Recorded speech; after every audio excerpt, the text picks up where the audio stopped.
What's up, you guys? Welcome to The Imagination. I'm your host, Emma, and today I'm so honored to have back on the show once again LDS Abuse whistleblower, survivor, investigative researcher, journalist, and reporter, creator of LDS Abuse, excommunicated, lifelong member of the Church of Jesus Christ of Latter-day Saints, loving father, nature lover, and a man on a mission to help members of the spiritual body known as the Church of Jesus Christ of Latter-day Saints know what to expect from their church if they become victims of abuse.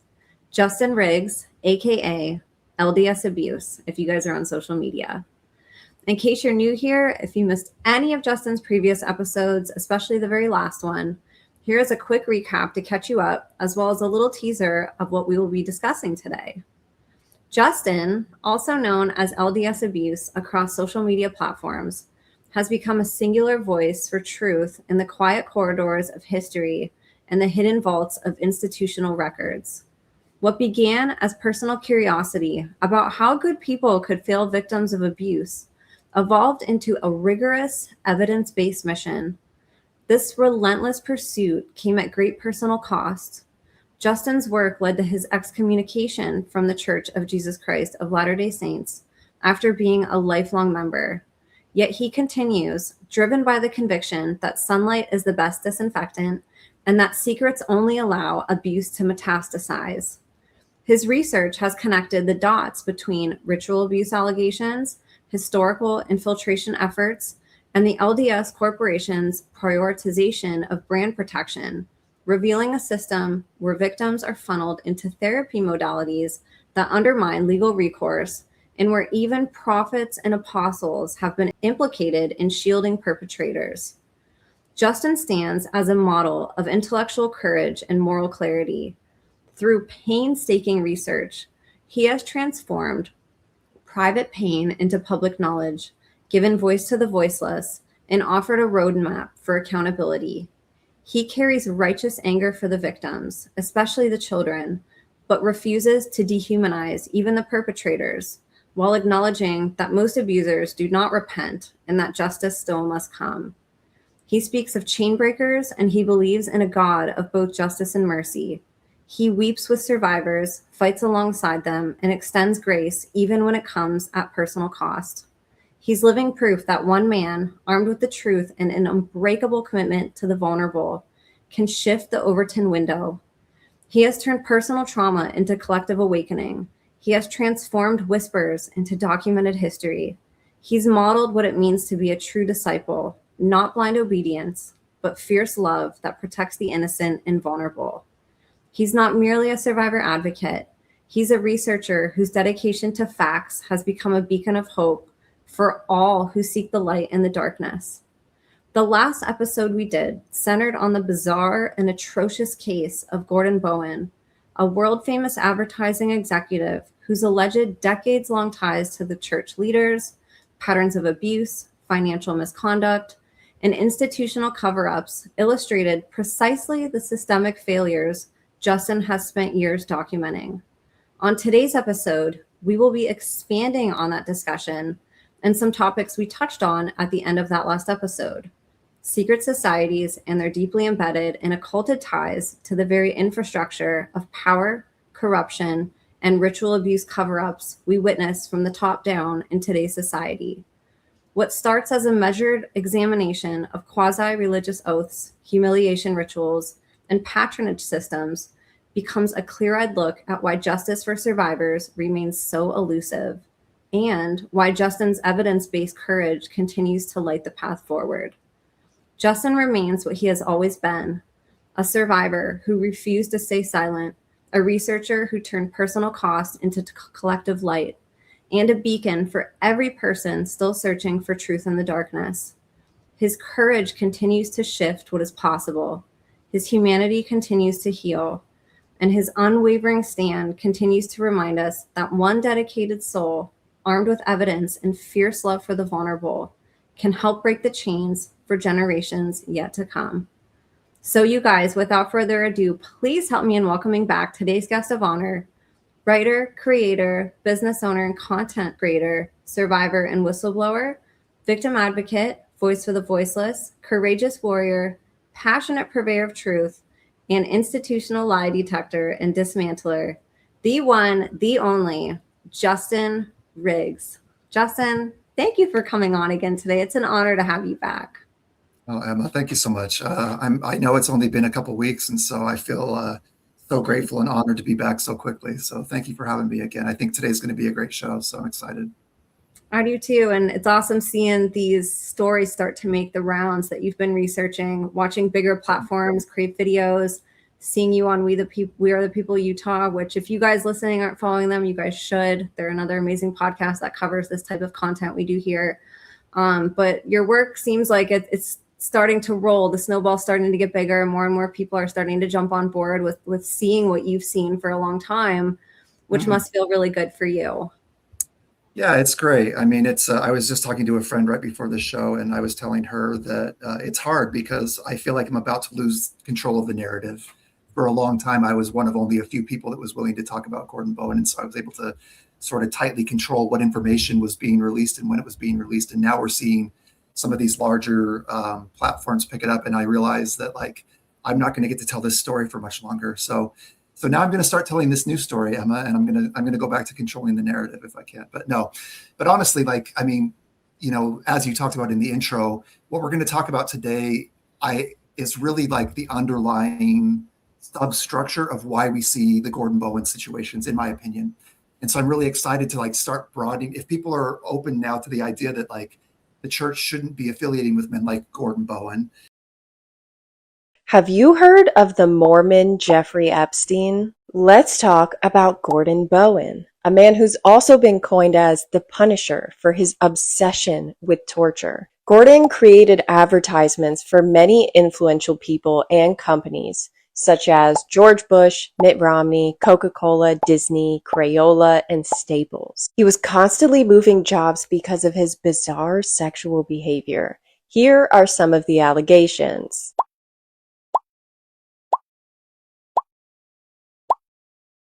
And here is a script he wrote for the LDS Church when they asked him to screenwrite a film about Jesus. It contains weird sexual themes about Jesus and children. As you can imagine, they never used it. It's been speculated that he may have joined the LDS Church because of his infatuation with Barbara Boyce Timothy, a woman from his school who he believed would cure his homosexuality. She had 3 children with her first husband before he died, and then she married Bowen and had 2 more. Eventually, Barbara discovered through phone records that Bowen had propensities for gay escorts and gay pornography. During the divorce proceedings, all of his crimes against children and other members of the church were brought to light. In his own journal, he writes about how one of Barbara's sons needed tough masculine love and felt sexual desire towards Bowen. Barbara's other son recalls a time where he was molested in his bed while on vacation with Bowen. He was excommunicated publicly from the church in 2003, but behind closed doors, the church was still associating with him. Gordon was one of the main creative contributors for the Salt Lake City Temple Open House, even after all church leadership was made aware of his involvement in ritualized sexual abuse. Recently, he was even seen hanging out with high-level apostles at Disneyland. Both of his close friends, Mitt Romney and Apostle Russell Ballard, knew for over a decade that Bowen was accused of pedophilia, and they still chose to associate with him. David Hamblin was a member of the church and Gordon's therapist on and off for 30 years. Hamblin admitted on tape to raping his own daughters. He claimed that the cult within the church would use tactics to split members' personalities and even implant evil entities into their bodies. In Hamblin's daughter's testimony, they both claim that Gordon Bowen tortured and raped them in a room next to a corpse and multiple skin suits. They also accused David Levitt of being involved. Somehow, after all of this, the church remains affiliated with Bowen and he hasn't been charged. I think it forces us to beg the question, is church leadership also trafficking children? Do they own the local justice system? Or do they just have morally no problem hanging out with a child rapist? Now I want to start talking about the next question that everybody asks, which is, how did this happen?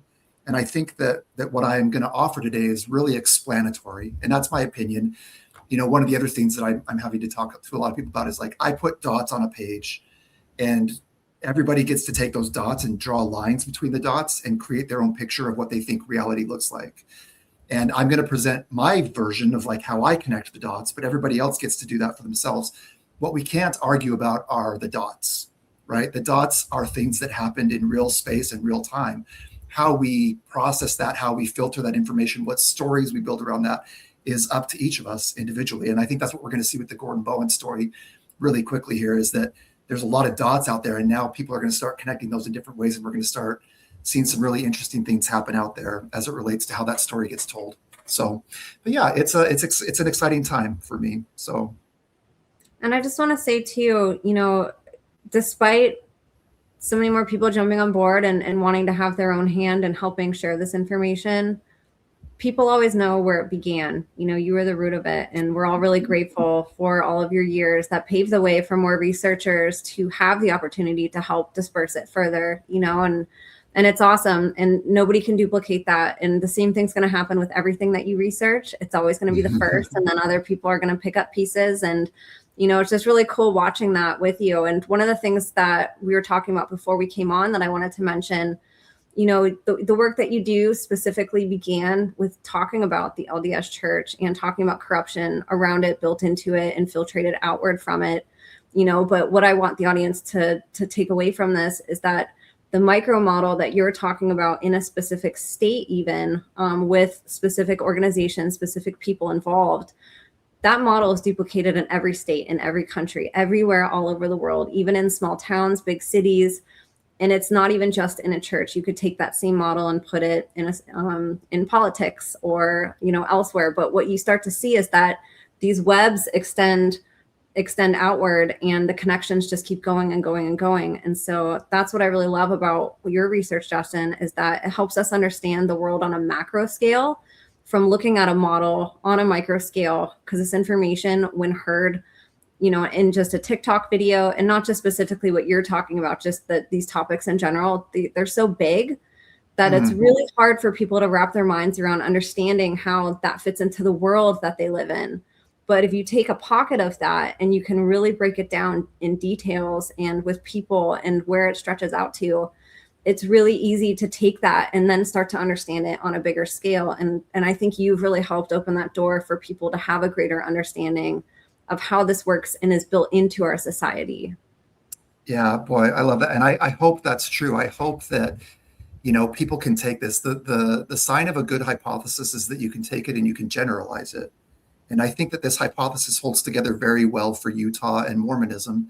And I hope that other people take this and take the patterns, because there's nothing that we're talking about here that's specifically Mormon. It's about human nature and human organizations and that kind of a thing. So I hope people will take it and test my hypothesis against the organizations that they're a part of, where maybe they see that there's a standard out there that's not being followed by people that ought to be following that standard, and seeing if these same characteristics and attributes that I found inside the Mormon church apply outside. I think that what people will find is that they probably do.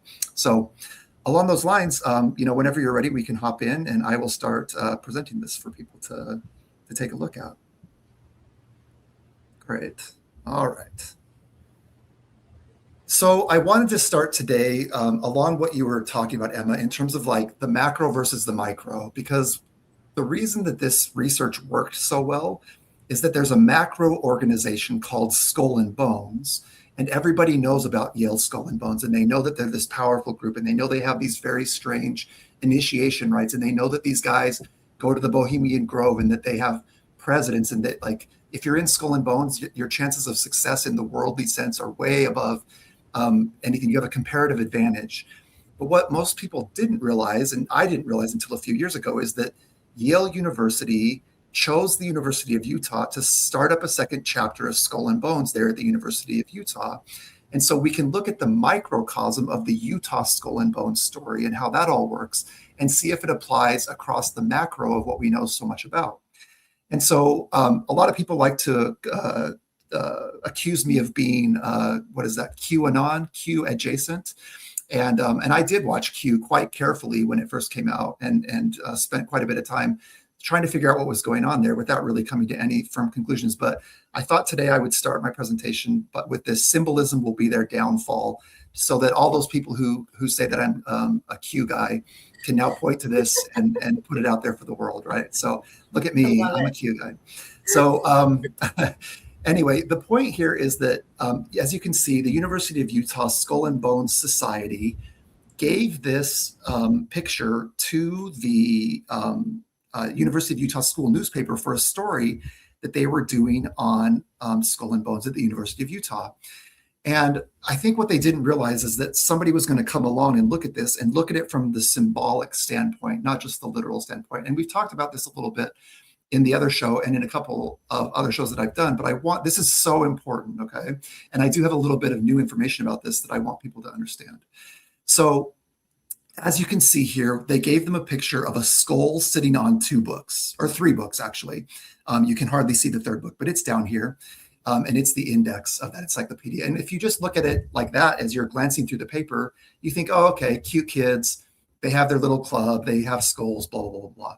But when you look at this symbolically, what you see is that it's not a human skull, right? It has a tooth that's not a human tooth. It has a nasal cavity that's not the human nasal cavity. It has the skull cap, which means that the brain has been removed. And then they place this on top of these 2 encyclopedias that are the MAL and SAR encyclopedias. And then just barely down here, you can barely see it, it's the index. And so if you look at this symbolically, is what you're seeing is that we have something not quite human sitting on top of a body of knowledge. And in terms of the part of the body of knowledge that they care about, it's the MAL and SAR parts of that. What's interesting about that, of course, is that everybody knows that words that start with MAL, like malcontent, malignant, malicious, it all means evil, bad, corrupt, right?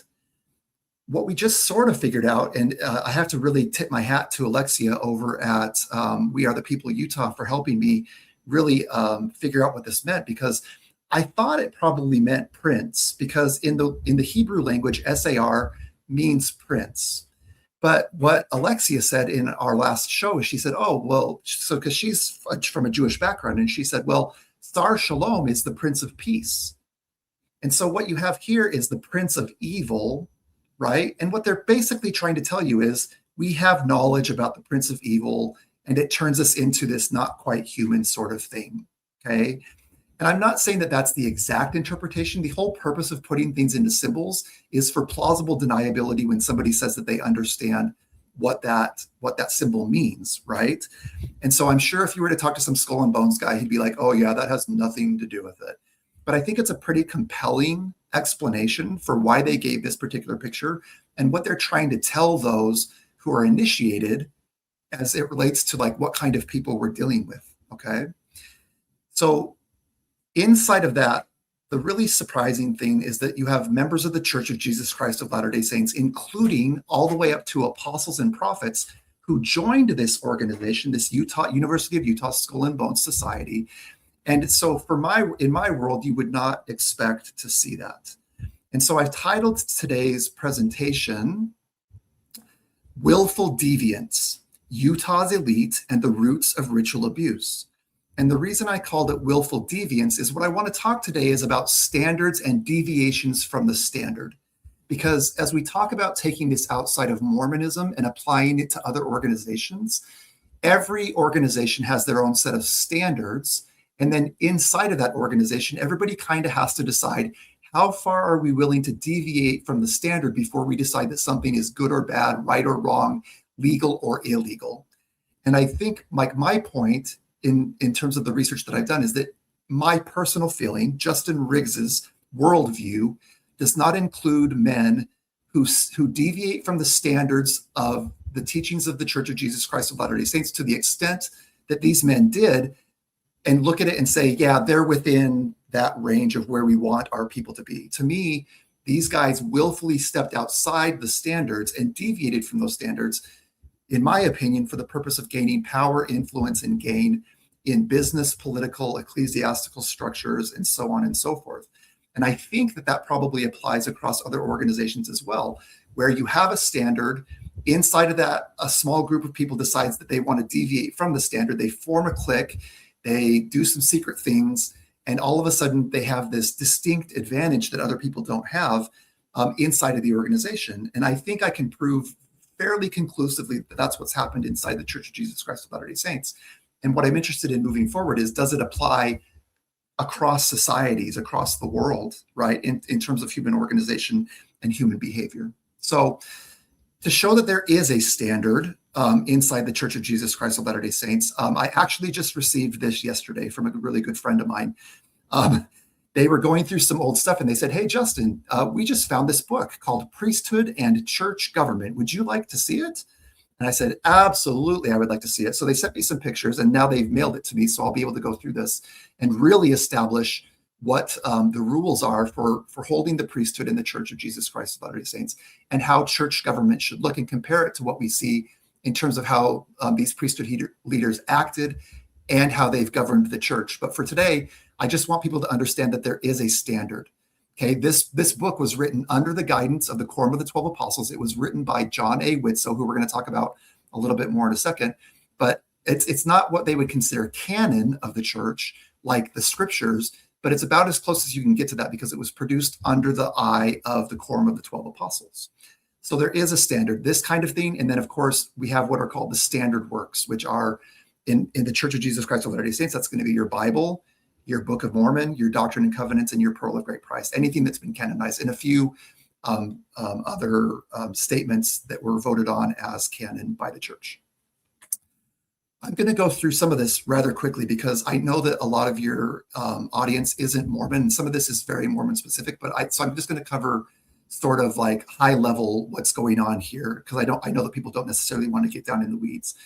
But what I want to point out is that back in 1886, the first presidency of the Church of Jesus Christ of Latter-day Saints, so the highest governing body inside the church, the one that sets the standards, gave a talk in the general conference, or sent an epistle, to be read in the general conference of the Church of Jesus Christ of Latter-day Saints. So that's like if you're in a company, once a year you're going to have, or twice a year you're going to have a board meeting, and everybody's going to come, or you're going to meet with your shareholders, or you're going to have an all-employee, all hands meeting.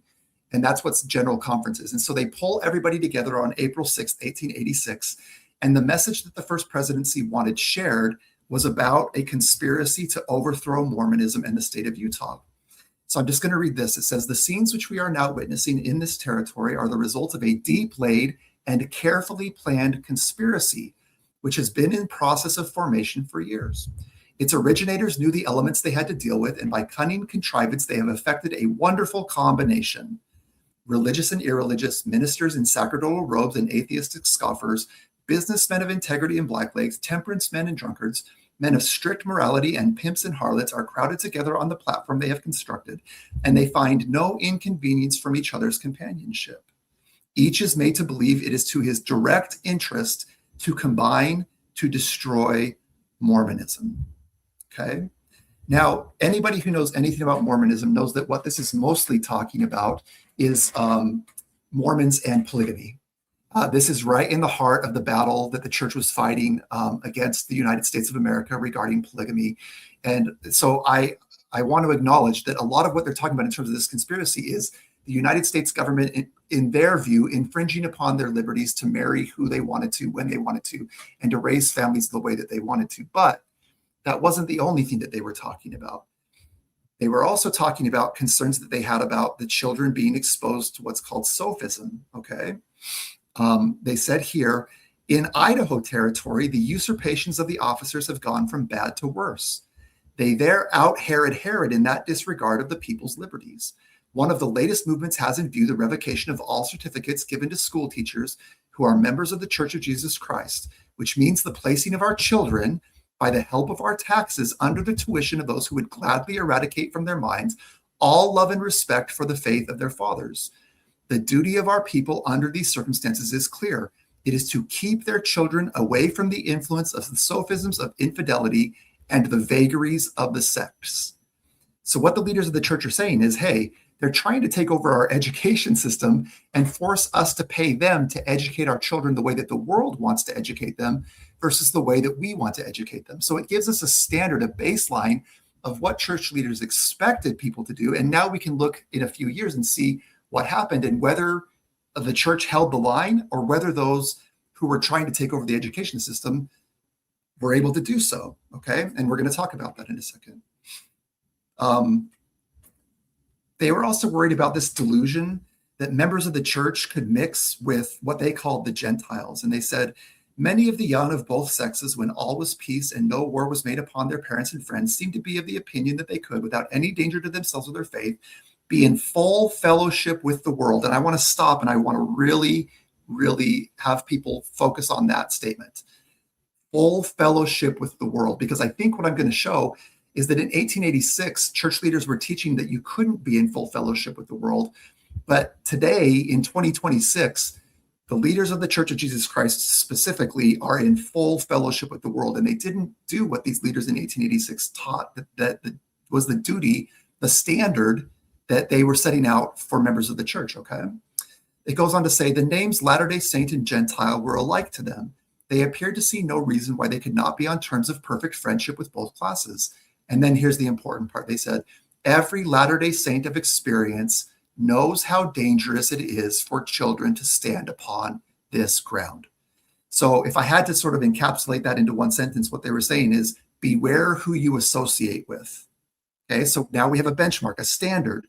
The First Presidency says, be careful who you spend time with. Make sure that you don't let the world educate your children away from the teachings of Mormonism. And then, of course, they want everybody to be pure in their morals and have a high standard of honor, of truth, virtue, and integrity, that they should be obedient to their parents and their God and cherish a reverence for everything holy.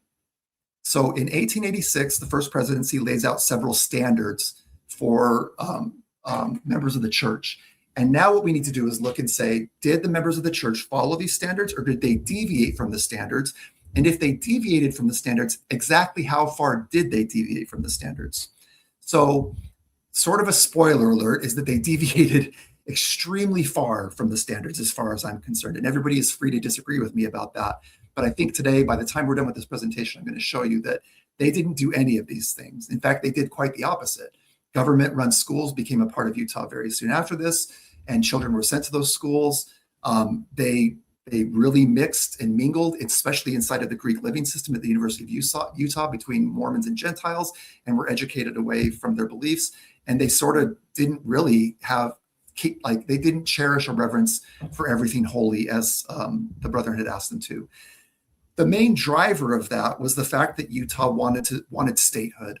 And so only 10 years after the brethren give this talk in General Conference or have this epistle read in General Conference, they become a state. And the biggest thing that people need to understand about that is that they had to give up polygamy in order to become a state. And there's a whole story behind that. But that's sort of like the big compromise that members of the Church of Jesus Christ of Latter-day Saints make in order to become a part of the United States is, we will give up polygamy if you will let us be a part of your union, okay? So once they're a part of the union begins to try to assimilate them. Like they don't want, like they call them the twin barbarisms of polygamy and slavery. And so once you're a part of the union, you're now under this power structure based out of Washington, D.C., of course. And so they're going to try to integrate you. And of course, the way that they want to integrate you, mostly secularism, mostly works through self-interest. And self-interest is mostly related to finance. And so inside the church, they start to get integrated and through this. And as non-members of the church gain positions of power, they end up in places like the Board of Regents for the University of Utah, an educational institution, including actually the flagship educational institution in the state of Utah. And so you have this mix of Mormon leadership and non-Mormons running the university. And in around 1916, we don't have the exact date of when this happened, but John Widsoe, who ends up being a Mormon apostle, but at this time was the president of the University of Utah, he writes in a book called In a Sunlit Land about a time where he overheard two members of the Board of Regents say this. He says, "It was actually shocking when I accidentally overheard two non-Mormon regents, among the most eminent men of the state, conversing upon this subject. Said one, 'We must take over the university and train the young people away from Mormonism.' 'Yes,' answered the other, 'you are right. That's our next job, to secure full control of the institution, secure a non-Mormon president and teachers, and educate the students away from Mormon beliefs. The state will then be ours.' And then John Widtsoe says, for the moment at least, these men forgot their oath of office as regents of the university. Or was it just for the moment? Now, one really weird open question about this is that John Widtsoe almost certainly knew about the 1886 warning about the conspiracy to overthrow Utah. And so the fact that he overheard this only 20 years later, but didn't tie it back to that earlier statement is a bit of a mystery that I haven't been able to solve yet. But no matter how you look at this, it makes the first presidency in 1886 actually look quite prophetic, okay? Because what you have here is two men doing exactly what the first presidency in 1886 described, which is trying to take control of a university, which is an educational institution, for the purpose of taking people away from the teachings of Mormonism so that they can then take over the state, right? They say the state will then be ours. And so you actually have John Widtsoe overhearing conspirators, and they're not nameless conspirators. We can actually tell you exactly who they were. The reason we can do that is that there were only 3 non-Mormon members of the Board of Regents at the University of Utah at the time of John A. Widtsoe's presidency. But at the time that he would have overheard it, there were actually only 2. And the reason for that is described here. The basic idea is that there was a big controversy at the school where the Board of Regents was trying to remove the previous president by the name of Kingsbury. And to me, it appears that this was a part of their conspiracy, but I can't quite prove that. But they were successful in getting rid of Kingsbury. And so immediately the Mormon members of the Board of Regents proposed that John Widtsoe becomes the president. There's a vote, and it says here, the board split along ecclesiastical lines with Regents Bamberger, Armstrong, and Whitmore, none of whom were Latter-day Saints, voting against the measure. So there's our 3, okay? Bamberger, Armstrong, and Whitmore. But what you see is that 2 of them are especially strongly object to this. And it says Regents Armstrong and Bamberger later issued a formal statement protesting the vote. And then you finally see at the end, the same day after they bring Widtsoe and they choose Widtsoe, it says the same day, Regent Whitmore, one of the dissenters, announced his resignation from the board, which only leaves Armstrong and Bamberger. So when Widtsoe says that he overheard 2 non-Mormon members of the Board of Regents conspiring to overthrow the university, the only 2 to choose from are Armstrong and Bamberger.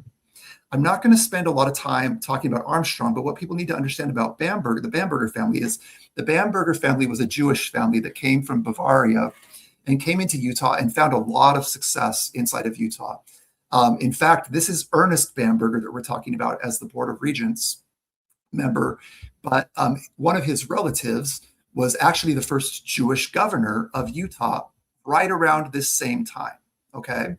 And so you have this Bamberger influence. They started this really big amusement park called Lagoon. They built railroads, so they were tied in deeply with men like Brigham Young and John Sharp and others who were involved in the railroad business and that kind of a thing. And so, but the point is that they were extremely influential. And if they were conspiring to teach children, to take children away from Mormonism through the education system in order to take over the state, these are the kinds of people who had the resources to do so, okay?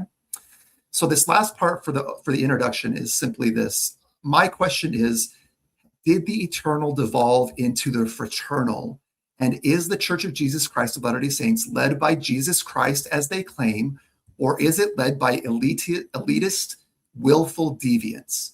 Those who are willing to deviate from the standards, using their agency to do so.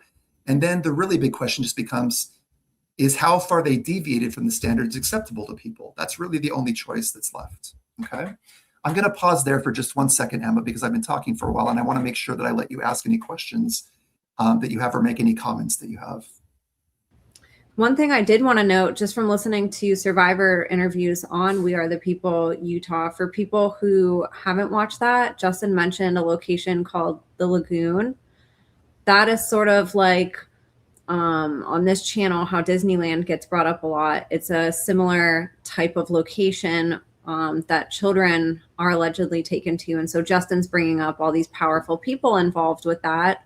And so I just wanted to bring that up because I think that that's also, it ties into the testimony part, which I'm always like putting together the pieces for. And it's really fascinating how, you hear a testimony from a survivor, and then you go all the way up and you see how even these locations are intertwined into these webs of people and what they're creating and involved with. Yeah, no, I mean it's a great point. And so like Lagoon is like Disneyland for Utah. And the interesting thing is that in the show I did with We Are the People, they actually stopped me and said, "Did you know that we have many victims who claim that they were abused in underground tunnels beneath Lagoon?" And I said, "I actually did not know that." But it very closely matches what you hear from survivors at Disneyland and that kind of a thing. And so I'm not saying that people have been abused under Lagoon or not. What I'm saying is that these are the types of people who have the resources and the ability to build underground tunnels, underground amusement parks, excuse me. And so and it just so happens to be a place where people claim they're abused. We're going to see that the same thing with American Heritage School that's out in American Fork, Utah, that where it gets mentioned as part of this. It gets wrapped into all of this through a guy that was a part of the Bohemian Grove who had a son that ended up being Mormon. And I'll show you that. And so it is interesting to me that as I do this research and I present this, people will stop me and say, "Oh, that's really weird. That guy built an amusement park." It just so happens that all of our abuse, not all of our abuse victims, but many of our abuse victims are telling us they were abused under that park in underground tunnels. And there's all these kinds of connections that happen in that way. So it's a really good point. Yeah, it's just fascinating how the same names, the same locations, everything gets repeated. There's patterns that are extremely obvious when you look at everything as a whole instead of just a piece of it.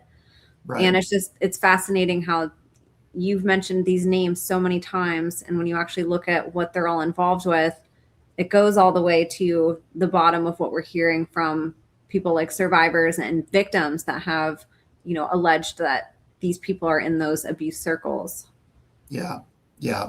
So let's talk about in Utah, from my perspective, based on the research that I've done, what I think the pipeline really looked like, starting in the early 1900s, that led people to be in these positions where they were in positions of power, influence, and gain, and commingling with this group of people that the first presidency had set a standard to not commingle with.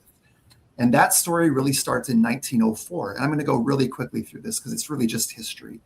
But what people need to understand is that at the University of Utah, around the year 1904, fraternities showed up. And the very first one that I could find a record of was Delta Sigma. And it just says here, although the youngest fraternity in the university, the Delta Sigma does not lack the interest and fellowship necessary for a good organization. So it sounds to me like there were fraternities before Delta Sigma because Delta Sigma is the youngest fraternity in the university. But this is the first record I could find. And all I wanted to establish is around the turn of the century, fraternities take root inside the University of Utah. Okay, so 1904 it starts, and then the big fraternities, like the national fraternities, start in around 1909. And Sigma Chi is sort of the first fraternity, the first big fraternity, national fraternity, that decides that they want to be a part of the University of Utah. And so they're established in 1909. I'm not going to really go through here, but all I'm basically trying to say here is that based on Mormon standards, like the way that the frats advertise themselves would not lend you to believe that strong members of the Church of Jesus Christ of Latter-day Saints or faithful members or those who are following the standards are going to be a part of these fraternities. But what we're going to find is that many members of the church do join these fraternities. And it's not that it just happened back in the day in 1910. If you were to go to the University of Utah Sigma Chi's Instagram page today, you're going to find pictures of Sigma Chi guys doing what we know Sigma Chi guys do, right? They dress up funny, they go drinking, they try to hit on girls, they do whatever that fraternity guys do. And everybody has, a pretty good idea, I think, of what happens inside of a fraternity. And we're going to show explicitly what it takes to get into a fraternity, which I also think deviates from the standards of Mormonism, or Orthodox Mormonism, I guess is what you could call it. So immediately on the heels of Sigma Chi coming in 1909, Skull and Bones shows up. And as we've talked about sort of at length, Skull and Bones at the University of Utah is a secret society. It says so right here. The society is a secret one, and their ways are deep and mysterious. And they say we propose to establish this organization in the class of 1911. And it wasn't just a bunch of guys from the University of Utah saying, whoa, look at that cool club over in Yale, we should do something like it. No, the head of Skull and Bones at the University of Utah was a former bonesman from Yale. And as we're going to see a little bit later on, they they explicitly acknowledge that Yale set up a chapter at the University of Utah. We can also see that it's from Yale because my friend Ben McClintock of Tree of Liberty Society, that everybody should take a look at, was actually in touch with somebody, an initiate of the University of Utah Skull and Bones chapter, who offered to give Ben his invitation to when he got tapped. And so here on the left-hand side is Yale's insignia. You can see it has the skull, it has the crossbones, and it has the numbers 322. You were both in Skull and Bones, the secret society. It's so secret we can't talk about it. What does that mean for America? The conspiracy theorists are going to go I'm wild. sure they are. I don't know. I haven't seen the web. Number 322? You both were members of Skull and Bones, a secret society at Yale. What does that tell us? Not much, because it's a secret. Is there a secret handshake? Is there a secret code? I wish there were something secret I could manifest. 322, a secret number? There are all kinds of secrets, Tim, but one thing is not a secret. I disagree with this president's direction that he's taking the country. We can do a better job, and I intend to do it. Tim Russert, the moderator of Meet the Press and NBC's Washington bureau chief, collapsed and died early this afternoon. The University of Utah envelope, you can sort of see that this is an envelope here. The wax seal in the school colors of the University of Utah, red, has the skull, the bones, and the numbers 322. They were an official chapter of the Skull and Bones Society at the University of Utah. Okay, so the reason I cover that so closely is that that's the very first thing that people want to fight about, is that Skull and Bones at the University of Utah was an honor society that didn't have anything to do with Yale Skull and Bones. And that's just absolutely not true based on the historical record. And anybody can go find everything that I found. I didn't find some secret treasure trove of documents somewhere that I only have access to. Simply by looking at the historical record, we can very carefully establish, or very conclusively establish, that University of Utah Skull and Bones was directly tied to Yale Skull and Bones. At the same time, Allen Key gets set up. And the way that this works is that Skull and Bones originally is for the juniors, and Allen Key is those juniors who graduate on and become Allen Key in their senior year.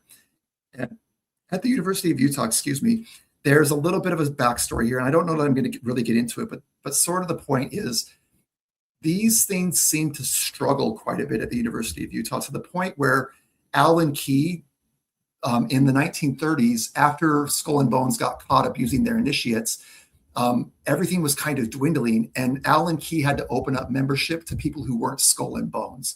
And I'm just going to leave it at that for right now. But what people need to understand right now is that in the early 1900s, Sigma Chi, Skull and Bones, Allen Key, and then a group called Pi Kappa Alpha all set up shop at the University of Utah.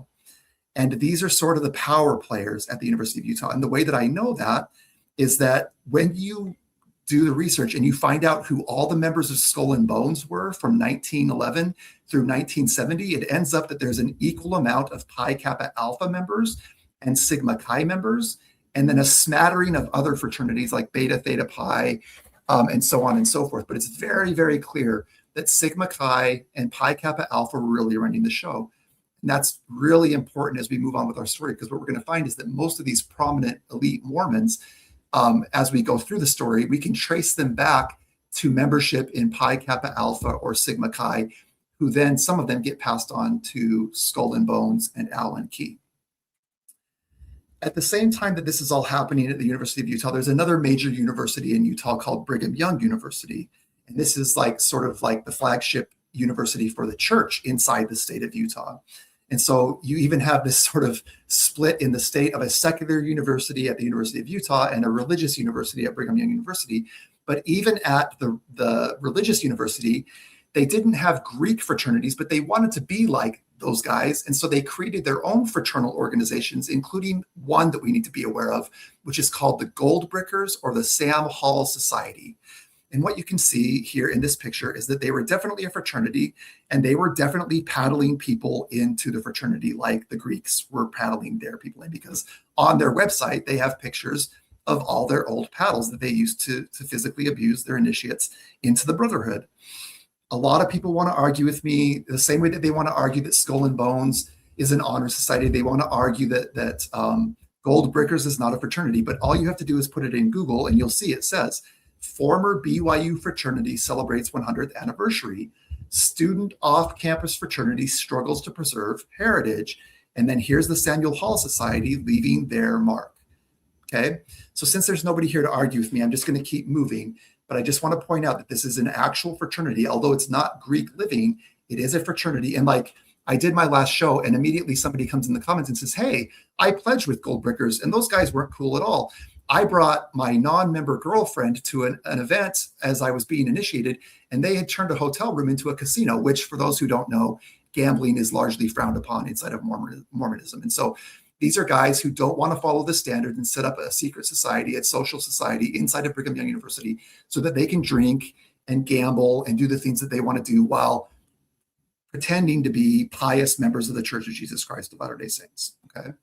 In addition to the fraternities, there were also sororities. And I won't go into this too much, but the basic idea is as late as 1997, we have a girl by the name of Christy Curtis who's joining Phi Delta Gamma. She says that it was the induction requirements were demanding and humiliating, and she decides that she's not going to do it. She says they call it bonding, but Christy didn't feel like it was bonding. The idea here is just that at Brigham Young University, there were fraternities and sororities, although it's a much different environment than the University of Utah, where they have the frat houses on campus. At BYU, that was never the case. There's a guy by the name of Ernest Wilkinson, who was the president of BYU, who really didn't want that stuff. And he's the one who eventually kind of purged BYU of its fraternal and sorority organizations altogether. Okay, this is another sort of stopping point, Emma, if we want to, for you to ask any questions that you want to before we move on to what I really consider the problem as it relates to how far Mormon men and women had to deviate from the standards of the church in order to join fraternities and sororities. You have any questions or anything? One thing I just wanted to comment. I was noticing while you were going through your slides, I didn't attend a formal college, and I was never in a fraternity, sorority. I was never around that. And the names of them, I've never really paid attention to until I have these conversations. And I realize how many times, I know Greek is such a big part of the language that they use for naming these fraternities and sororities.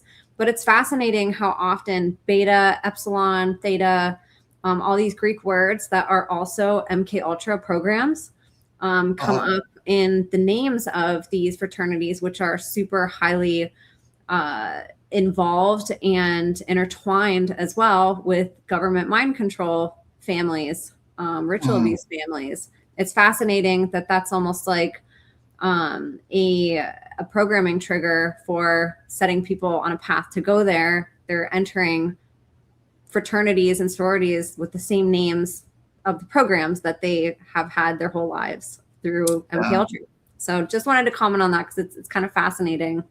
Yeah, that's very interesting. So one thing, since you brought that up, that I do want to point out is that for the initiated, the P, K, and A means something totally different to them than they do to us. And I don't have an example of that in front of me, but basically they're encoding, right? And so to the world, it's Pi Kappa Alpha, but to the initiated, it means something totally different. And that's one of the things that they do in terms of their symbolism, is that they're sharing messages that what they call the barbarians don't understand, because they're the enlightened and the initiated. And that's one of the problems for me with fraternities and sororities, is that it creates this sort of class structure and hey, we're smarter than you, we're better than you, or that, all these kinds of things. And one of the ways they do that is through encoding things, including the very names of their fraternities. So I would encourage people, if you're interested in that, just go on Google and type in, what does Pi Kappa Alpha, what does PKA actually mean to the initiates? And you'll see that it means something totally different, because a lot of these secrets are leaking out into the world now. Fascinating. Okay. So we don't know a ton about Skull and Bones initiation. Jason and Alexia Preston did a really good job. They found a really great video about the outside portion of the initiation for members of Skull and Bones at Yale University. And I would encourage everybody to go look at that.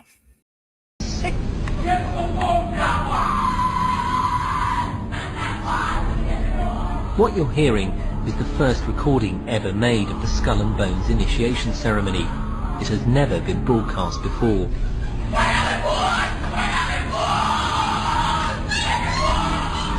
15 new members of the club are being introduced into the macabre rituals of Skull and Bones by the senior students who are about to graduate. The club has what some might see as a strange fascination with death, skulls and bones. There's the chants too, difficult to hear first of all, but including the devil equals death and death equals death. What we know is that it's like really crazy stuff. Like they're pretending to murder each other. They're yelling things like screaming things like devil is death is death, doing all kinds of weird things. But we don't know a ton about everything that happens in that initiation. What we do know is everything that happens inside of a Sigma Chi initiation. And the reason that we know that is because WikiLeaks leaked their formal ritual document about 20 years ago.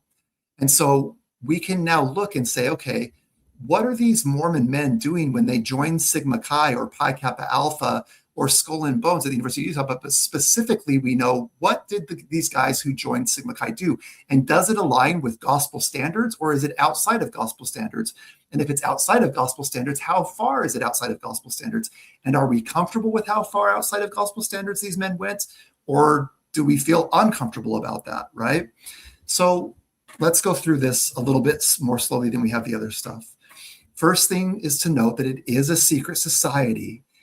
Their very own document says the ritual is part of the law of the fraternity. The ritual has equal force and validity in all respects with the constitution of the fraternity. The matter contained in the constitution, however, is not secret in character, while that contained in the ritual is inviolably secret, except the special services as therein specified. So here's our first deviation from a gospel standard as far as a Mormon would be concerned, because you can't have inviolable secrets that you're not allowed to share with like a priesthood leader, for example. Okay, inside the church, the things that are sacred and secret that you're supposed to keep come from the temple, right? And those kinds of things. But to have another organization where you're keeping things inviolably secret is a deviation from the standard of the gospel of Jesus Christ, insofar as I can determine from the governing documents of the church. Okay, so but it is a secret society. Another problem, in my opinion, is that inside of the church, they'll often talk about mixing the philosophies of men mingled with scripture, is what they say. And all that means is, hey, as the church, we have the pure gospel of Jesus Christ, and we have to keep the doctrine pure because we don't want to mix it with the philosophies of men. And they'll often point to things like the Nicene Creed, right? Or that kind of a thing. And so when a Mormon goes to join Sigma Chi, though, they are automatically introduced into a system that is mixing the philosophies of men with scripture. And here's how this works. Here's the philosophies of men part. It says, within that hour, talking about the initiation, there is to be inculcated in the minds of the initiates a rule of life that has its foundation in the philosophies of time. Okay, now those are the philosophies of men. The philosophies of time are the philosophies of men. Philosophies that have lived through the ages because they tell the fundamentals of true brotherhood, out of which the founders of our fraternity chose the ideals to which we aspire. Now, what does the gospel, according to the Mormons, say about this? Okay, oops, did I choose the wrong thing? No, here we go. Okay, so here's where they mingle it with scripture. At the Black Supper, the consul says, the consul's the person who runs the fraternity. He's like the highest guy in the fraternity. He says, "My friends, be seated. Remove your blindfolds and place them on the table before you." Candidates eat the bread. They drink the water. And then the consul says, "My friends, we meet with quiet solemnity to honor one of our founders, Franklin Howard Scobie, who said, 'A man is responsible to God, to his friends, and to his own best judgment for the way he makes up his mind.'"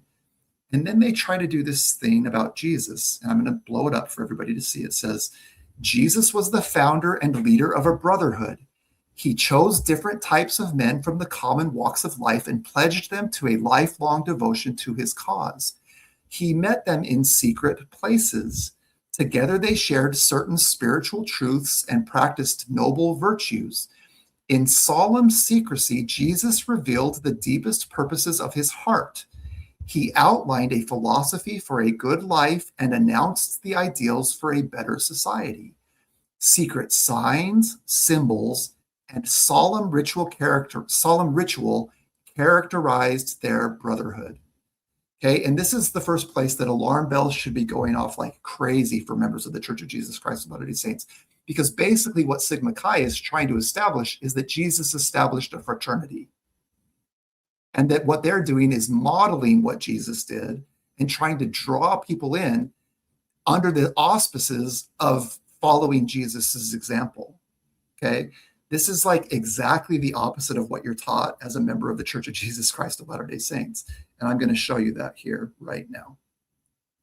So in the Church of Jesus Christ of Latter-day Saints, up until very recently, we were expected to use the King James Version. Just this year, they announced that we could use other versions.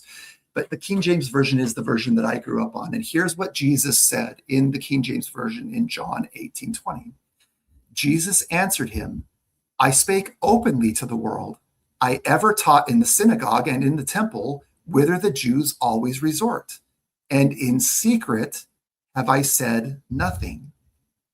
So again, from the perspective of an organization that has a standard of following Jesus, who says that he's in secret, he has said nothing, you're now attending an initiation that's telling you that Jesus had a secret brotherhood with secret signs and secret oaths, and you start splitting into what like the church would call a double-minded man, right? And I think I said in the other presentation, like you can't walk two directions. And so at this point, if you're a member of the Church of Jesus Christ of Latter-day Saints, particularly one who holds the priesthood, you now have to start choosing which direction you're going to walk. And you can't walk in both directions. You can only walk towards accepting what Sigma Chi is teaching you, or walking towards what the Church of Jesus Christ of Latter-day Saints is teaching you. But what these guys try to do is they try to walk both directions, and you just can't do that, okay? There's also this issue that, you know, in the Church of Jesus Christ of Latter-day Saints, you have standards for what a prayer should look like. Okay, I'm not going to go over this one very carefully, but basically the idea is in a Sigma Chi prayer, they talk about worthily wearing the cross. And inside the Church of Jesus Christ of Latter-day Saints, the cross has been sort of a not controversial topic, but like the idea of wearing a cross has definitely been controversial.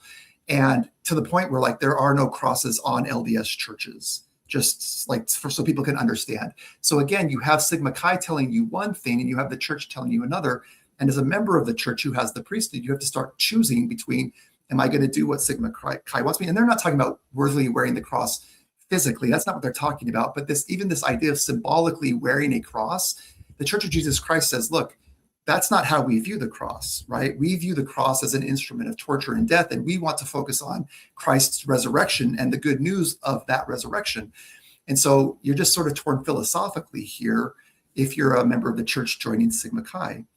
A bigger problem inside of this is this idea that in Sigma Chi prayers, they end those prayers by saying these words, so mote it be. And it was actually your show where we talked about this for the first time, Emma, and one of your viewers reached out in the comments and said that it's really weird that they use that because those are the words that witches, neo-pagans, and Masons use when they're trying to seal a spell. So after they cast their spell, the words that they say to seal that spell is so mote it be.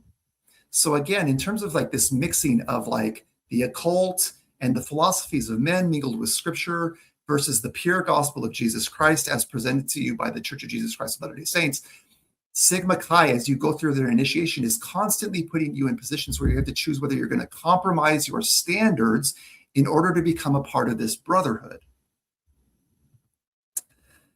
There's also the issue of the fact that Sigma Chi has its own sacrament. Okay, inside the Church of Jesus Christ of Latter-day Saints, we partake of the sacrament of the Lord's Supper every Sunday. It's a white cloth, and you put bread and water, and the priesthood holders bless that water. There's set prayers for that. But inside of Sigma Chi, they do something that is like the exact opposite, basically, of what you do as a member of the Church of Jesus Christ of Latter-day Saints. So what you can see here is they show you exactly how it's supposed to look. You have your candidates at the front of the room. All the members are around the other part of the room, and the console stands about 3 feet away from the candidates. And here's how it works. It says the purpose of the Black Supper in the fraternity, or excuse me, it says purpose. The Black Supper in the fraternity is a serious and solemn ceremony used as a preliminary introduction to the formal initiation. The primary purpose of this ceremony is to impress candidates with the seriousness of our teachings. It is a lesson in personal responsibility. The ceremony sets the scene for the quest, which is a wild goose chase. It's to go look for a cross that doesn't exist, a white cross that doesn't exist, and gives the candidate the encouragement of the chapter for the symbolic mission he will undertake.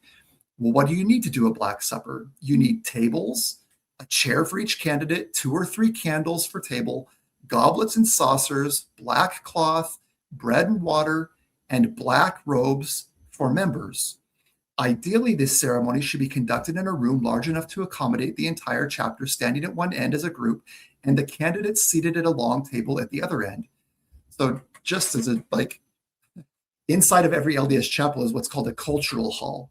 And the cultural hall usually has a stage and a basketball hoop and that kind of thing. So theoretically, you could hold a Black Supper inside of a cultural hall of an LDS meeting house. And I would just suggest if you're a Mormon and that makes you feel slightly uncomfortable, there's probably a reason that it makes you feel uncomfortable. But theoretically, Sigma Chi could hold their Black Supper inside an LDS cultural hall according to their own rules. It says the members are to be dressed in black robes with hoods drawn over their heads. They should stand as a body facing the candidates with arms folded. Okay. And so again, you just have this dichotomy between what the sacrament really means to a member of the Church of Jesus Christ of Latter-day Saints versus this deviation from the standard of what the sacrament is into this kind of creepy thing where, as we go down further, you'll see that there is absolute silence throughout the ceremony. This is the first time the candidates should see the members in ritualistic robes. Conducting the ceremony in a place other than the chapter house is permissible, provided the secrecy is maintained and the place chosen is large enough to accommodate the entire class of initiates seated at one time, as well as the members of the active chapter standing. The consul, clad also in a black robe with his head bared, will stand alone approximately 3 paces in front of the chapter and deliver the Black Supper address from memory. The table is covered with a black cloth, okay, versus the sacrament of the Lord's Supper where it's covered in a white cloth. And for further effect, the walls of the room may also be draped in black cloth. 2 or 3 candles placed on the table provide the only light in the room. Before each candidate is a small glass or a goblet of water and a small piece of bread cut in the shape of a square. The bread is placed on a small plate. The practice of certain chapters of providing special ware for the ceremony is commended. Okay, but the overall idea is the Black Supper closer to the sacrament that these men were taking? So you have to imagine a Sigma Chi initiate from the Church of Jesus Christ of Latter-day Saints going to a chapter initiation on a Saturday night and partaking of the Black Supper, and then on Sunday morning going and taking the Lord's Supper at the church. And it's 2 completely different experiences. And what I would ask is the Black Supper closer to the Lord's Supper, or is it closer to something like the invocation of Abaddon, which is a satanic ritual, which is something that we're going to talk a little bit about a little bit further down, because Abaddon is closely related to Skull and Bones, I personally believe. And I would say that you have deviated far enough away from the actual sacrament of the Lord's Supper by partaking of the Black Supper that, in my personal opinion, you probably shouldn't be holding the priesthood of God at that point or entering into a temple like a Mormon temple at that point. And that's just my personal opinion. But we just see that they're continually put in positions where they have to compromise their standards. Another issue is the issue of patronage. So inside of Sigma Chi, they have a patron. Who is our ancient patron? Constantine, who conquered by the cross. And then the consul says, brothers, guard well the honor of the cross. And they all say, in hoc signo vinces. And the consul says, brothers, we part in unity. And then again, they all say, so mote it be. Okay.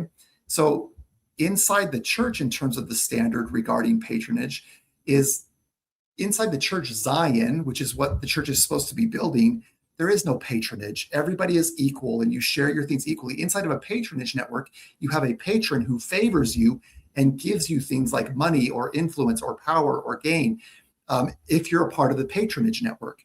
And what I would propose is that the Church of Jesus Christ of Latter-day Saints runs far more like a patronage network and far more like a fraternity than it does Zion.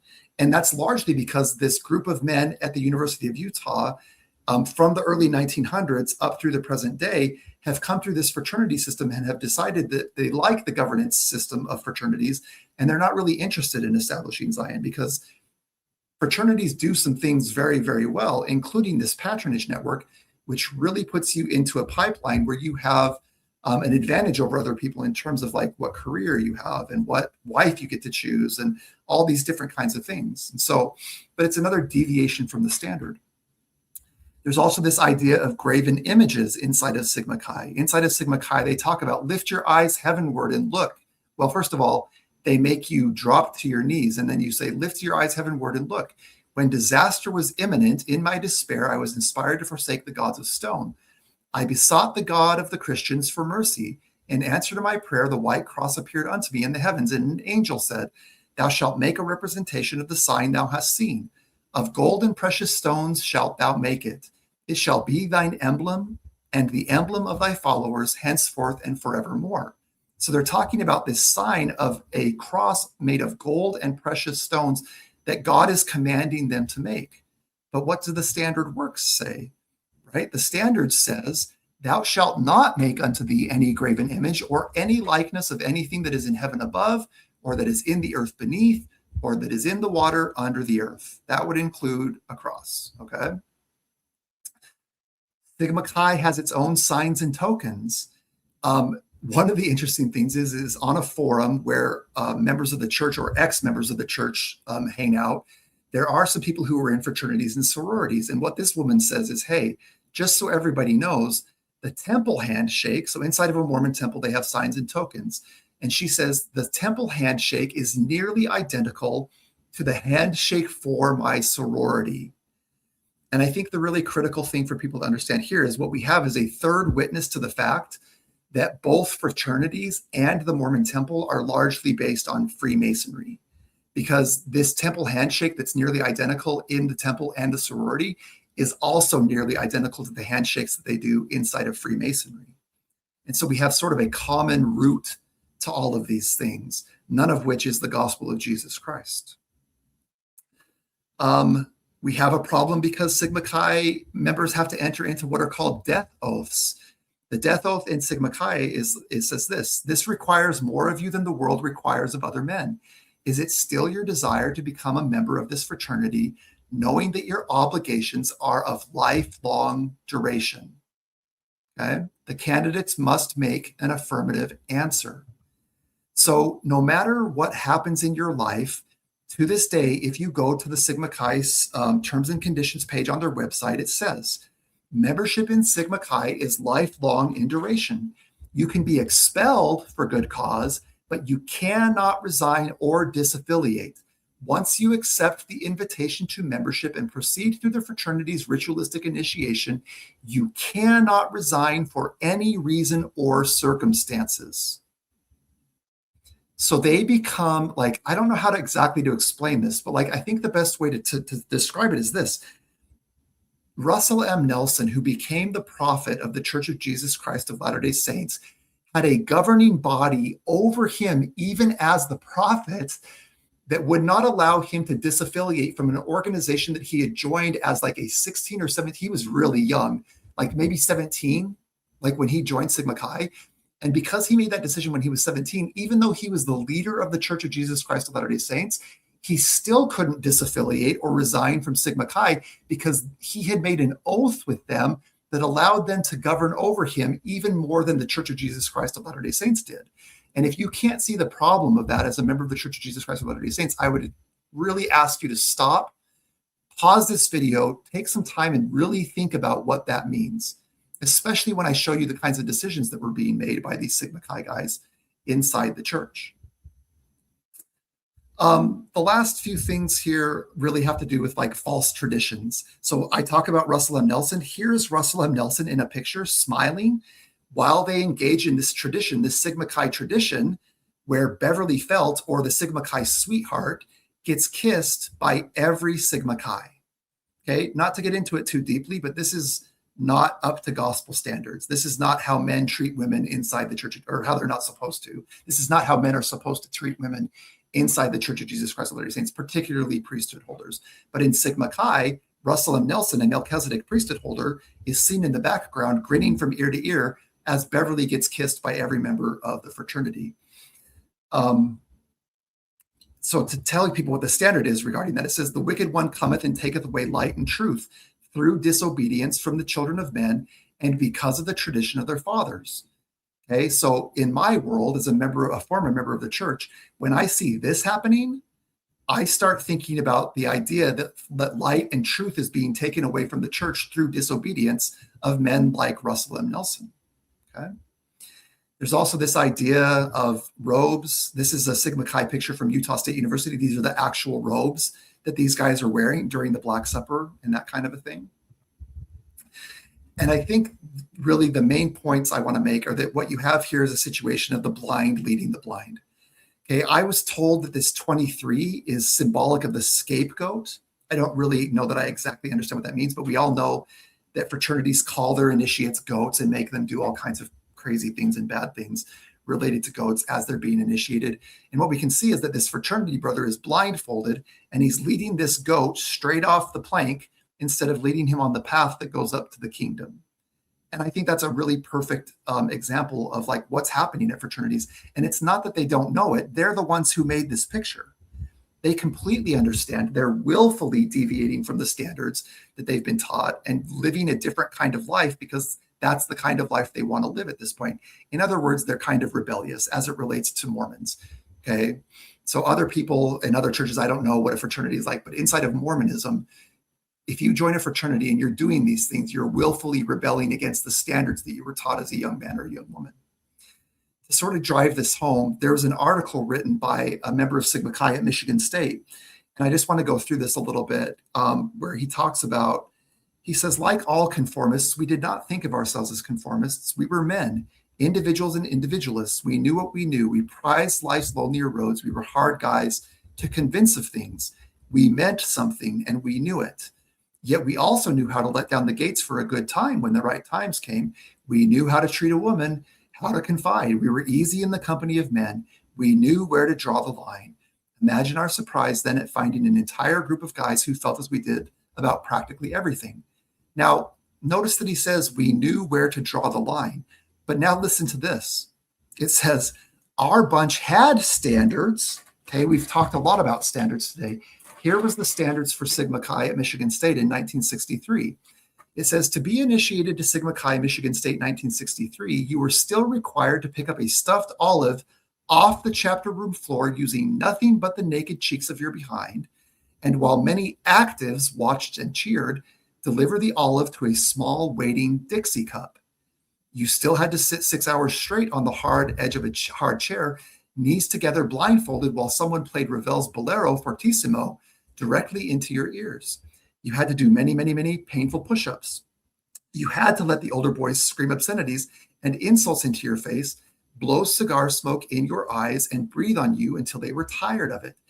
You had to tramp out into the frozen Michigan night in search of nothing less than a white cross, the fraternity's sacred emblem, which of course wasn't there. You had to bray like a donkey, buzz like a fly, bleat like a goat, be scorned, scourged, ridiculed, and insulted until they let you join them. It must have seemed like a good idea. And so what I need people to understand is that as we move forward here and we talk about the men who lead the Church of Jesus Christ of Latter-day Saints, or led, who joined these, they were doing these exact same types of things. Okay, for example, I talked to a member of Sigma Chi from the University of Utah in the 1960s, late 1960s, early 1970s. And one of the things that they did is that they would take and they would fill up the chapter house with bubbles and soap up the floors and require all of the men to get naked and walk around and slide around inside the chapter and grabbing whatever they could grab and doing whatever they could. And so like, as a former member of the Church of Jesus Christ of Latter-day Saints, as a former priesthood holder inside the Church of Jesus Christ of Latter-day Saints, it makes me highly uncomfortable to know that the men I was blessing the sacrament with were potentially doing these types of things and then showing up to church on Sunday and partaking in what I consider sacred ordinances, okay? So the question here becomes, for me, is when a person deviates from the standards to this extent, because they're engaging in what are called humiliation rituals, picking up a stuffed olive off the floor and transporting it to an olive cup is a humiliation ritual. The entire purpose of that is to humiliate you to a point where you are dependent on that person, like to not tell what happened, right? And so they're engaging in these humiliation rituals, and they're also engaging in what is called shame bonding. And so at the University of Utah, they're doing this shame bonding that leads all the way up to physical abuse. And this is about Skull and Bones. It says, the order has a very distinctive pin, a gold skull and crossbones holding 2 ruby eyes. The senior society's pin, that's owl and key, depicts an emerald-eyed owl guarding a key. During initiation week, an attempt is made to humble the goats. Okay, so all this humiliation rituals and shame bonding is supposedly to humble people, which again is not the way that you humble people according to the gospel of Jesus Christ. But they say this is to humble the goats by a public display of unique and bizarre costumes. Everything from grass skirts to patch dresses and ancient roller skates will be worn by the hapless victims who are elected to this year. But it's not just that. It says the fraternity's colors are red and white, but some of the initiates of other years claim that they should be, and in fact are, black and blue.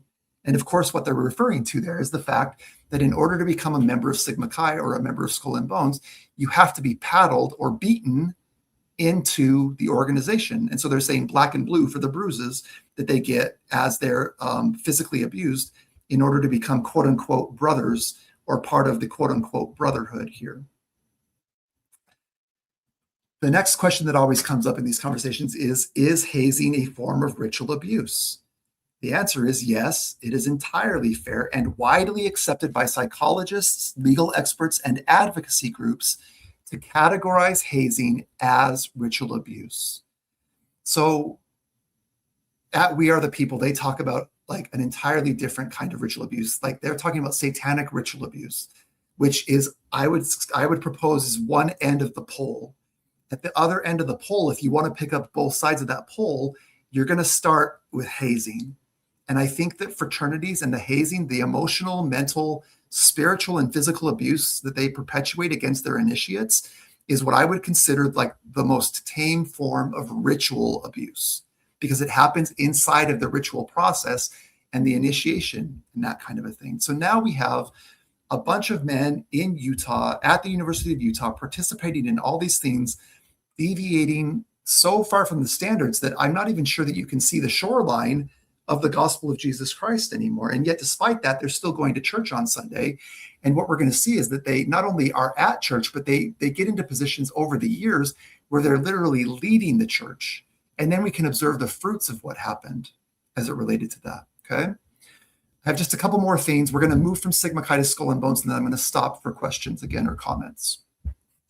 So just to drive home the point that University of Utah Skull of Bones was directly descended from Yale, this is from the yearbook, the Utonian. It says, Skull and Bones was founded at Yale University, and they have a typo. It was 1832, and on May 18th, 1909, 11 men of the junior class of the University of Utah became charter members of the society at this school.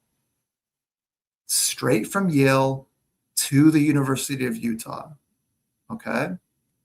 It's the most prestigious of the honor societies on campus. Skull and Bones boasts administrators and a United States ambassador, okay? So then it becomes a question of, is it really an honor society? And I would propose to you that it's much more than that, because here's a picture of University of Utah Skull and Bones members showing up to an interview with the paper. And I've been a part of many honor societies in my life, but none of them have ever asked me to conceal my identity by putting on death masks and black robes. Okay, that's just silly. And anybody that thinks that an honor society is the type of organization where they want you to dress up in black robes and death masks in order to conceal your identity doesn't understand what an honor society really is. In addition to that, we're back to the point where we started here, where they're giving the university this picture of the Mal Sar skull, okay? And we've already talked about how Mal, these are the words that start with Mal. It means bad or evil, malfunction, malaria, malformed, malnutrition, malnourished, malignant, malpractice, dismal, and malicious. And how the word Sar in the Hebrew word means prince, ruler, leader, chief, captain, official. And the question becomes, well, who are they referring to? And I think since the last time that we did a show, and even since the time that we did the show with We Are the People Utah, I think I've identified who it is that they're referring to. And I believe who they're referring to is a character in the Bible by the name of Abaddon. And Abaddon is a bit of a tricky word, and I may not even be saying that right, so please forgive me if I'm mispronouncing that. But Abaddon is both a place and a person. Abaddon as a place is like Sheol. It represents hell, okay?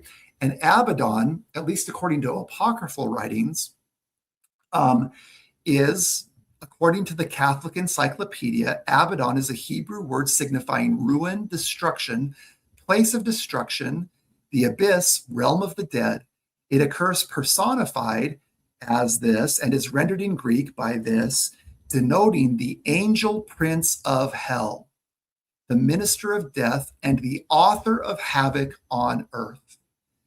Okay, what I'm going to propose right now and what I would like everybody to consider is that those who graduate from the minor leagues of Sigma Chi and go into the major leagues of places like Allen Key, Skull and Bones, and all these other sort of higher level secret societies, what they're telling you when they show you this picture is that they are the chaos agents. They are those who are creating havoc on earth and serve the angel prince of hell, the Malsar, right?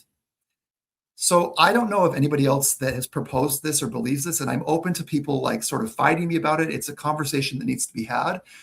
The thing I want to point out is that this book was published in 1907, okay, this encyclopedia, but it was already well known long before Skull and Bones was put into Yale University in 1832. This concept of Abaddon as the angel prince of hell and the author of havoc on earth was well known to the founders of Skull and Bones at Yale University. In fact, they would have been uniquely positioned to understand who Abaddon was. And the thing that really makes me think that I'm right about this is that Abaddon shows up in the scriptures in Revelation chapter 9, verse 11. So 9:11, which is Abaddon's demonology numbers. And Revelation 9:11 is what they call a mirror scripture of Genesis 3:22. So I think what you have here is some really clever guys, and you have to give it to them. This is very clever. But they have on their insignia the numbers 322. And then, so that's their insignia. And then their mascot, if you will, is Abaddon, who points to Revelation 9:11. And the reason that those are mirror scriptures is that it's in Genesis 3:22 that sin enters the world. And it's in Revelation 9:11 that death enters the world. And in Revelation 9:11, Abaddon, the angel of death, is the one who terminates death, okay, as a servant of God. He's an angel of death, an angel prince of hell. So anyway, that's a little bit off track, but I want people to understand that I think there's a real reason that the University of Utah Skull and Bones chapter used this specific picture. And I think it really does have to do with Abaddon and Revelation 9:11 and Genesis 3:22. So I'll stop there, Emma, and let you ask any questions or make any comments that you want to. Whew, man, this research is just, it goes so deep, and it's really amazing how much you've put together with this, tying it all together. I can't even imagine the task at hand that you had doing this, but it is very fascinating just to see how so much of the research you in particular have done in the past, like how right you were on how these things are connected and how you can physically prove it through fraternities and the affiliations that some of these people that you've been exposing had long before you began researching their stories at the allegations of ritual abuse and as adulthood. You know, it's just really fascinating. It shows how important history is and why they need secrets and secret societies and to change things and to leave things out and to alter things and invert it. They need to do that in order to keep all of this on the hush hush and to help the cover up of it. It's the exposure of all of this that ultimately leads to the root of ritual abuse. And so it's really fascinating uncovering it and tying it all together and seeing the relationships. And I mean, even just tying it to Yale, you know, again, that's a school that had MK Ultra funding. That's a school that a lot of people were abused at that have been on my podcast. So it's fascinating seeing, you know, all the interconnectedness of this and how you said these secrets, it's sort of like a testing ground. You know, how far is somebody willing to go? What are they willing to compromise? Are they willing to? Can we trust them? Are they going to be obedient? Can they keep a secret? You know, so you can see how these things look fun, like how you showed that picture of people partying next to that character behind them. They're holding beer. That's like the outward cover story that they want us to really latch onto with fraternities. They're these benign, innocent, fun party houses, you know, let kids have fun at school. but there's always that duality when you look at things that are occulted, and just when you look at the occult in general, there's always the duality of the cover story and then what's really going on, and Sure. It's very dark what's happening behind the scenes. And really, whenever you dissect these things and these are still kids that are doing these rituals, like black suppers and wearing robes and death masks. I mean, it's insane that that's even being introduced to 19, 20, 21-year-olds, 18-year-olds, college level. You're so young then to like be permissed to do this, and it's wild looking at all of it. So thank you for putting all this together. Of course. Yeah. I mean, so to your point, I was 17 when I was tapped to join Kappa Sigma at the University of Denver. Okay. So it is literally like young boys. And I didn't join. I chose not to tap because of what they wanted me to do, these kinds of things.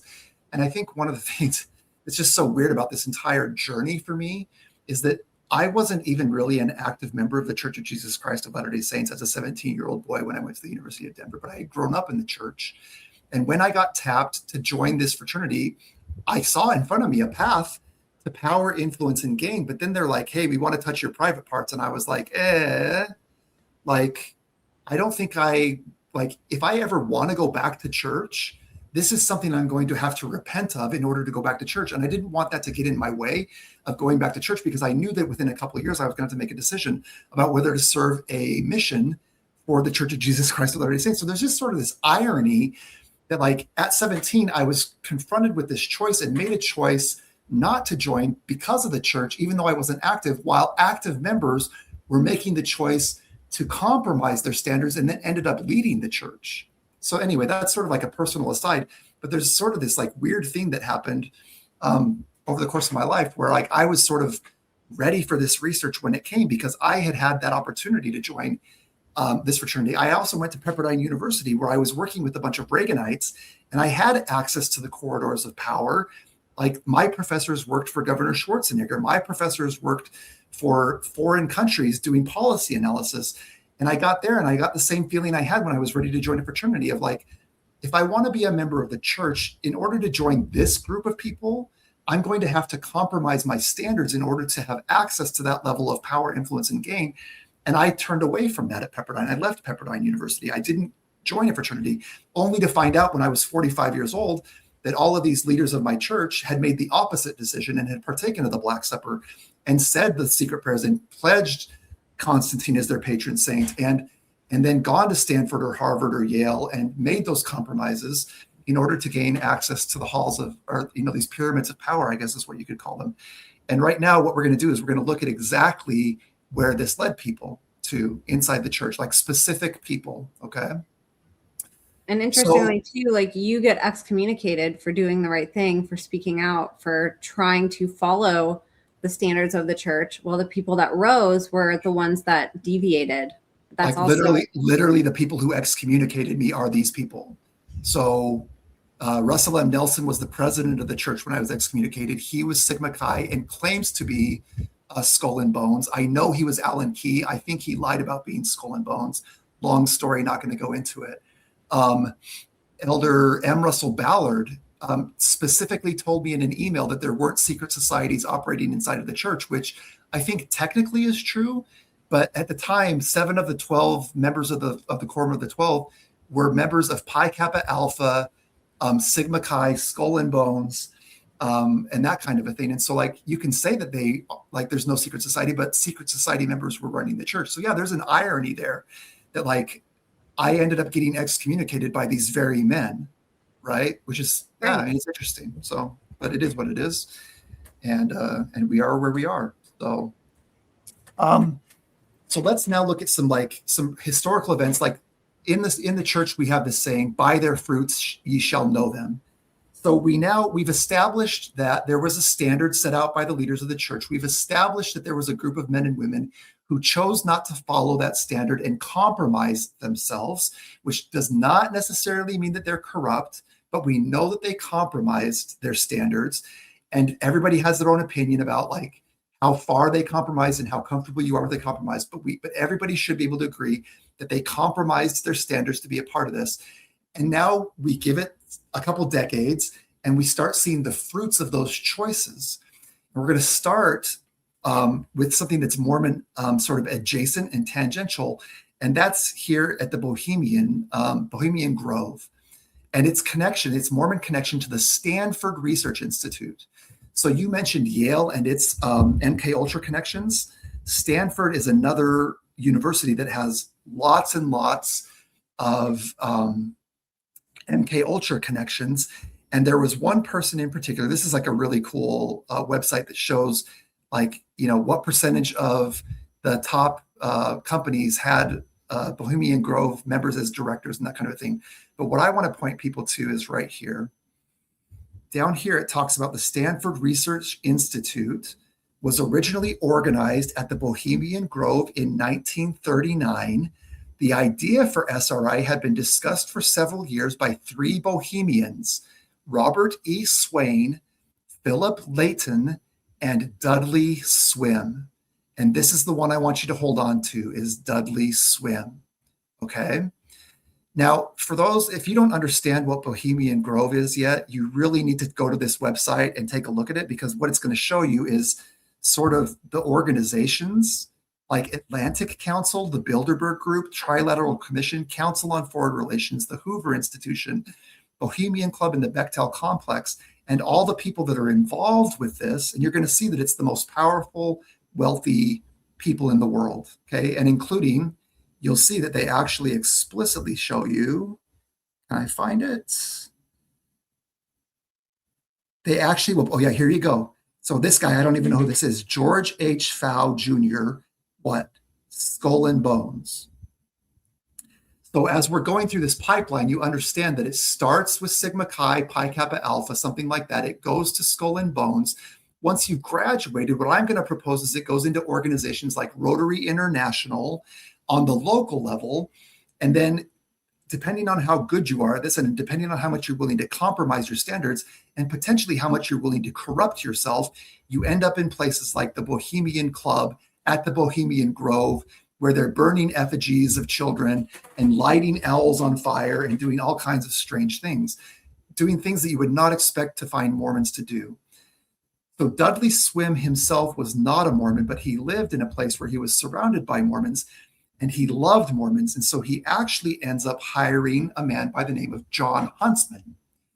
John Huntsman was Sigma Chi and a member of the Church of Jesus Christ of Latter-day Saints. Okay, so hold on to that, because we're going to come around and show you what happens when you get a Sigma Chi guy meeting with a Bohemian Grove guy in just a little bit. We're only 2 decades away from it. Before we go there, inside the Church of Jesus Christ of Latter-day Saints specifically, there seems to have been a major pipeline between Sigma Chi, Pi Kappa Alpha, any Greek organization, Skull and Bones, Allen Key, and Rotary International. And there's a really critical moment in church history where the church's president puts his thumb on the scales, and he says, there's a man, an apostle of the church, who was Pi Kappa Alpha. His name is Richard L. Evans. And Richard L. Evans is a member of Rotary International, and he becomes sort of a regional leader of Rotary International. And President McKay stands up and says, the aims of Rotary are compatible with those of the church, and it would please me to see Richard rise to the top of Rotary International. So you have Pi Kappa Alpha, Richard L. Evans, rising in the ranks through Rotary International. And David O. McKay throws it. So David O. McKay's son is also Pi Kappa Alpha. So President McKay is very closely tied to Pi Kappa Alpha. So you have these guys that are closely tied to fraternities and Rotary International saying, hey, this organization reflects the values and the standards of the church. At the same time, on the other side of this conversation, you have a man by the name of Ezra Taft Benson, who is really rising through the ranks of an organization called the John Birch Society, which is very conservative. And President McKay puts his thumb on Ezra Taft Benson and says, no. The values of the John Birch Society do not match the Church of Jesus Christ of Latter-day Saints, and I don't want you to rise to the top of that. And they take Ezra Taft Benson and they ship him across the world. He's also an apostle, and they assign him to Europe. And I think this is a critical hinge point in the history of the church that like 99.9% of church members have no idea. And the reason that that tipping point happened is because these men had joined Pi Kappa Alpha and then went on to be parts of organizations like Rotary International, which is the lapdog for the United Nations. One last thing I'll say about that is that this is like not a small disagreement. Ezra Taft Benson, an apostle who eventually became the prophet of the church, called the United Nations a satanic organization that was set up on the face of the earth to take away the agency of man. And so this idea that President McKay would say that the aims of Rotary are compatible with those of the church, while one of his apostles is saying that the United Nations is a satanic organization, creates, like, it shows you a picture of a divided kingdom. And what I'm proposing through my research is that this Rotary International Greek living group of people ended up dominating church leadership and controlling men like Ezra Taft Benson, who was no angel by any stretch of the imagination. But if we look at it historically, what we find is that this group of fraternity Rotary International men largely ended up running church governance. Okay. So here in 56, David O. McKay says it would be great if Richard L. Evans became president of Rotary International. 10 years later, that's exactly what happens. And here's a picture of Richard L. Evans right here. And he's with Prince Rainier and Princess Grace of Monaco. Okay. And they're in Nice, France. And so while this man is serving as one of the top 15 men in terms of power and influence inside the church as an apostle, he's also making inroads with like secular power in Nice, France, with princes and princesses. And that's what Rotary International does. Rotary International is really like, there's a guy on Twitter who says it really well. And he says, local reach, international influence. That's not how he says it. I just messed it up.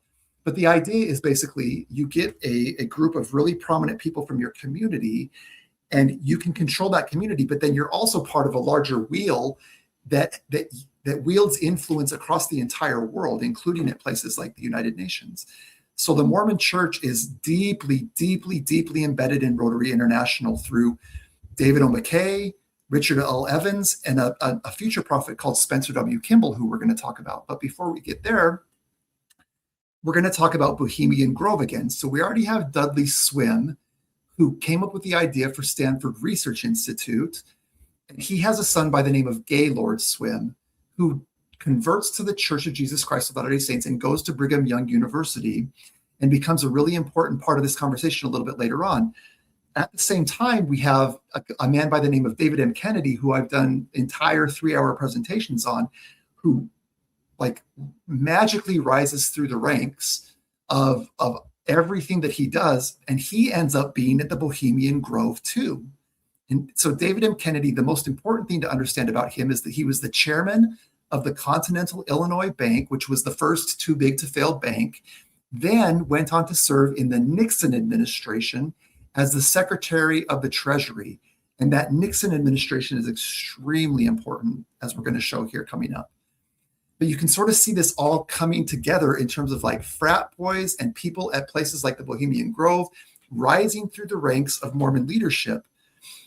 So in 1970, David M. Kennedy's at Bohemian Grove, but in 1971, the Dudley Swim connection to Bohemian Grove kind of comes to fruition because Dudley Swim gives John Huntsman his first job.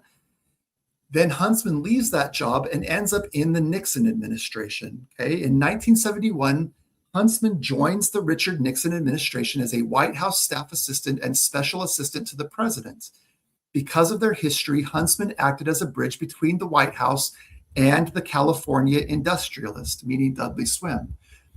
Now, I'm going to stop here for 1 second because I just want to go back and remind people, not everybody that joins a fraternity is corrupt. Everybody who joins a fraternity that's a member of the Church of Jesus Christ of Latter-day Saints has compromised their principles and deviated from the standards that they were taught, but it doesn't necessarily mean that they're corrupt. But what I want to show you is later down the road, when they get into positions of power and influence, here's the kinds of things that can happen. John Huntsman becomes a part of this bizarre plot inside the Nixon administration where they're selling ambassadorships to people like Bohemian Grove Dudley Swim. Says a bizarre twist in their story is documented in Nixon-era records. President Nixon wanted to nominate Dudley Swim to become the U.S. ambassador to Australia. In exchange for the nomination, Swim was expected to deliver $100,000 in cash to the administration. The White House task fell upon John Huntsman, who was ordered to fly out to California to personally pick up the cash from his former boss. According to historical accounts and campaign logs, Swim initially resisted, but eventually consented. Another way of saying that is that he compromised. However, the cash exchange never happened. Dudley Swim passed away suddenly at his home in Carmel on January 31st, 1972, reportedly just a day before Huntsman was scheduled to meet him to collect the funds. I want to be really clear about a couple things. First of all, what John Huntsman was willing to do here was highly illegal. He's what they call the bag man for the Nixon administration. And what the Nixon administration was doing was highly illegal. And if Dudley Swim hadn't died the day before John Huntsman hopped in a plane and collected $100,000 in cash from him and brought it back to the Nixon campaign to use as campaign funds for his presidential campaign, John Huntsman would have been in federal prison for what he was willing to do. Okay, so we've gone from compromising to say, like, so mote it be in a prayer and partaking of the Black Supper, to being willing to go to be the bag man for the Nixon administration. The other thing I want to make clear, though, just in the sense of fairness, is that John Huntsman tells this story very differently. And John Huntsman uses this story as a sort of a faith-promoting story where I, John Huntsman, was in the Nixon administration and I was asked to pick up $100,000 in cash from my mentor, Dudley Swim, and I had no idea what was going on. I couldn't figure out why he couldn't just write a check, but I was willing to hop in a plane and go do it. But luckily, Dudley Swim died a day before I did it, which kept me out of jail. And isn't God so good? Okay. And I'm going to let everybody sort of decide how they want to do that. But I am going to put my thumb on this too, because what everybody has to remember about John Huntsman Jr. is he's not a stupid man. Okay. He went to the University of Pennsylvania. He was a member of Sigma Chi. He was extremely successful in everything that he did. And I have a very hard time believing that John Huntsman didn't understand why he needed to go pick up $100,000 of cash versus having a check written to the campaign. So I'll also point out that John Huntsman started a cancer research society while producing products that cause cancer. Okay, John Huntsman their biggest part of their business was like clamshells for Big Macs made of polystyrene, which is known to be a cancer-causing agent. So when John Huntsman says something, you have to kind of pass it through this filter of like what you're actually getting, knowing that John Huntsman is very good at keeping secrets, because that's what you do when you're a member of Sigma Chi. The reason that this is so important as it relates to the Church of Jesus Christ of Latter-day Saints is that because he didn't get thrown in jail, John Huntsman becomes unbelievably influential and unbelievably rich and powerful, to the point where he is, okay, I said lending his plane to John Huntsman, and somebody hopped on in the comments and said he wasn't lending the plane, he was using the plane to pay his tithing for the church. So like, okay, the point is John Huntsman becomes so powerful and influential that he's literally giving his jet to the leaders of the church, who are also Sigma Chi members, to travel around the world and open up countries like Russia at the behest of men like Armand Hammer, who was best friends with John Huntsman. Okay, so Huntsman is probably the central spoke. Huntsman and Marriott are the two Mormon Sigma Chi guys. And on the Pi Kappa Alpha side, you're probably looking at Richard L. Evans and Franklin Covey. Okay, and they're not enemies. Like, they're all friends and they're all part of the same network. But these are sort of the powerful people. But John Huntsman really should have probably been in prison. He got very lucky that he wasn't put into prison, and ends up being sort of the concierge to the prophets of the Church of Jesus Christ of Latter-day Saints. The generation down from Dudley Swim is Gaylord Swim. And Gaylord Swim takes over Dudley Swim's foundation and renames it to the God, Family, and Country Foundation. And you can see that it's directly tied to the Church of Jesus Christ of Latter-day Saints, not in the sense like that they're legally tied to each other, but here's what they say. The Utah-based God, Family, and Country has transmitted its donor intent across 3 generations with a common denominator of faith as a key ingredient. In this case, the Church of Jesus Christ of Latter-day Saints. Okay, so by the time Gaylord takes over in 1972, right after his dad dies, this is a very Latter-day Saint foundation. And one of the ways you can see that is that they set up this Sutherland Institute, and they start donating money to themselves, basically, because the Sutherland Institute is Gaylord's institute. They also set up a school called American Heritage. Now, if you're here from We Are the People, Utah, watching Emma's show today, you're going to recognize the name American Heritage immediately, because American Heritage is another institution that has many, many abuse claims named against it. It's also the school where many Mormon apostles send their children and grandchildren to get their education. It's a very, very, I don't know if it's a private school. I don't know how you would classify it with all these different classifications of schools now, but it's a very exclusive educational institution. And its genesis is way back with Dudley Swim at Bohemian Grove in the Stanford Research Institute. One of the people that the GFC gives money to is another group called the Eyring Institute, which is at Brigham Young University, which is basically modeled after the Stanford Research Institute. So Dudley Swim has the idea for the Stanford Research Institute, which is basically doing work for the government in all kinds of areas. And Gaylord sees that opportunity. He says, hey, let's do that at Brigham Young University. And BYU gets involved in all kinds of military contracts related to all kinds of things that you wouldn't expect to see a church-run institution a part of. But this is the effect of compromising as young men, being given access to positions of power, influence, and gain. And all of a sudden, you look like Stanford, you look like Yale, and you're making the same kinds of compromises as part of these organizations that are venerating, Abaddon. It's a really bizarre, kind of hard to wrap your mind around situation. But the historical record is 100% clear that this is exactly what happened. Okay. So we could spend an entire 3 hours talking about the Eyring Institute. There's a Substack called From High to Kolob, if I remember right, that talks about this in great detail and did a great series on this. So I would encourage people to go find that, but we just don't have time to cover it today. But you can see that this is just building and building. And these Sigma Chi guys are in positions of power in the church and in business and in government. They're in the Nixon administration. They're at Stanford. They're at Yale. They're doing all these things. And they're just getting more and more power because they made the choice to compromise their standards as young men by joining Greek Living Society, by Greek organizations.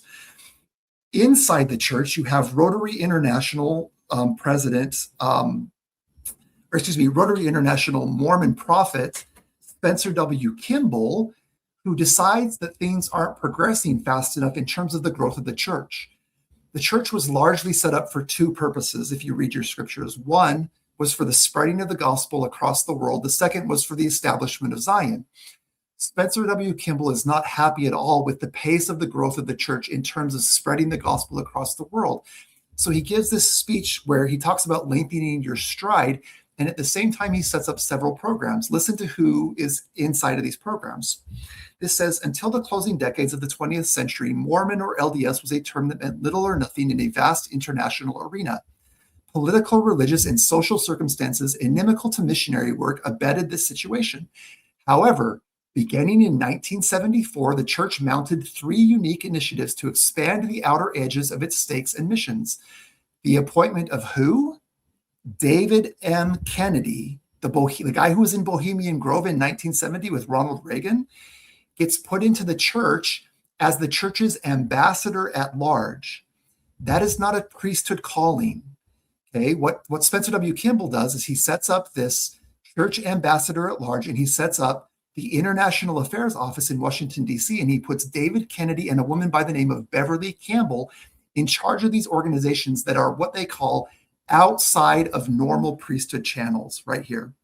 These 3 unpublicized, so they're doing this secretly and quietly. These 3 unpublicized initiatives functioned outside normal priesthood channels, quietly renegotiating the outer boundaries of the church's international presence. This is sort of inside baseball, and so I don't know if people who aren't members of the church really even want to listen to this or follow along, but this is a huge problem. Everything inside the church is supposed to run through priesthood channels. But these men who joined fraternities and these women who joined sororities and these guys who were part of these commerce clubs like Rotary International and so on and so forth, did not feel like doing things inside priesthood channels was delivering the results that they wanted to see. And so they start setting up programs inside the church office building that are outside priesthood channels. And lo and behold, when you run a church like a fraternity, it turns out that you can spread the gospel a lot faster because you have patronage networks. So the church starts fulfilling its mission by running itself like a fraternity. And by the mid-1970s, you are in full swing because you've had since 1910 to grow 2 or 3 crops of leaders that are now running the church, but it no longer looks like a church anymore. It now looks like a multinational corporation that in the year 2026 has over $300 billion in assets and is the second largest landowner in the United States of America. What they fail to do is do anything that looks anything remotely like establishing Zion, which we'll get to towards the end. But you sort of get the idea of what's happening here. Let me stop here, Emma. I've been talking for a while. Is there anything that you want to talk about where we stop here at 1974? Oh my gosh, my mind's just like blown at everything that you've pieced together, because it's like piecing things together for me too on my end that I didn't really realize, like the depth of connection to, and then how it relates to the church and how you've researched how the LDS corporation is in cahoots with the CIA and just all the different webs to it. It's just like really painting like this big picture of like how in deep this religious institution is with very, very bad things. And even like tying it into like Rotary Club, like you can go look up and try to piece together how Rotary and Freemasonry, quote unquote, like are directly connected. And you're going to see that there's not a lot online with that. But one thing you can find is that among the founding members of Rotary Club are Freemasons. That's right. So you can see that there's a link there, despite, you know, it's clear through testimony that these clubs all work together. Like they are all, you know, per testimonies. If you want to trust a million testimonies that all say the same thing, which I do, you can see that there seems to be a direct link between some of these smaller clubs all the way down to the fraternity level, to Rotary Club, to Freemasonry. But it's very fascinating how this all ties into what you're doing and how you can see like all these different stepping stones and how the same people have been taking all the same steps, and like all the clubs are like working together. Like it's like this synergistic veil that's above everything else that only they like really know about. But it's clear that like if you look up and you see it, it's super obvious that it's there. It's just hidden, it's occulted, and so it looks invisible to everybody. But it's just amazing, like looking at it from an overhead perspective, how you're doing, like you're bringing us up to the big picture of it. Yeah. So, I mean, I think a very fair way to describe an organization like Rotary International is a group of men who belong to separate groups who have different standards, who want to appear as though they are reaching out to each other, but really it's all about self-interest.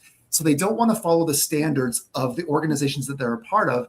So they form a Rotary Club so that they can deviate from those standards to achieve their purposes, which are largely financial and governance related.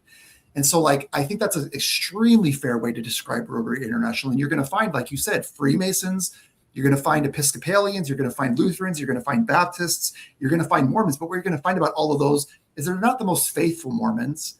They're not the most faithful Lutherans. They're not the most faithful Catholics or the best Masons. They like those organizations, but they want to deviate from those standards because they want to make money, or they want to be a part of the United Nations and govern things like the world, right? I think that's entirely fair to put that out there. And it would be a really interesting thing to get your hands on, a list of Rotary International members and classify them by these other organizations that they're a part of, right? I agree. And then one more thing I want to comment on before you move on, and this is just all so fantastic. You had brought up Stanford Research Institute and how it's tied into government mind control, MKUltra. And that has probably been the university that has come up the most on my podcast in particular, as survivors having some type of affiliation, whether they're a little bit older and that and Stanford Research Institute still existed and that was where they were taken for programming, yes, or if they were later on born, and the research done at Stanford Research Institute was used on, like the 30-year-olds, 20-year-olds that are coming out. A lot of the things that they're going through today were developed through universities like Stanford. And so it's fascinating. And on that graph you brought up, it said Bechtel Corporation. That has come up on my show as being a cover organization for human trafficking. So it's really fascinating, just like seeing all of this and how it ties into a bigger picture. Yeah. And so what people need to remember is the mayor of Palo Alto, where Stanford is, was a Mormon apostle by the name of David B. Haight, who was a member of Pi Kappa Alpha. Okay.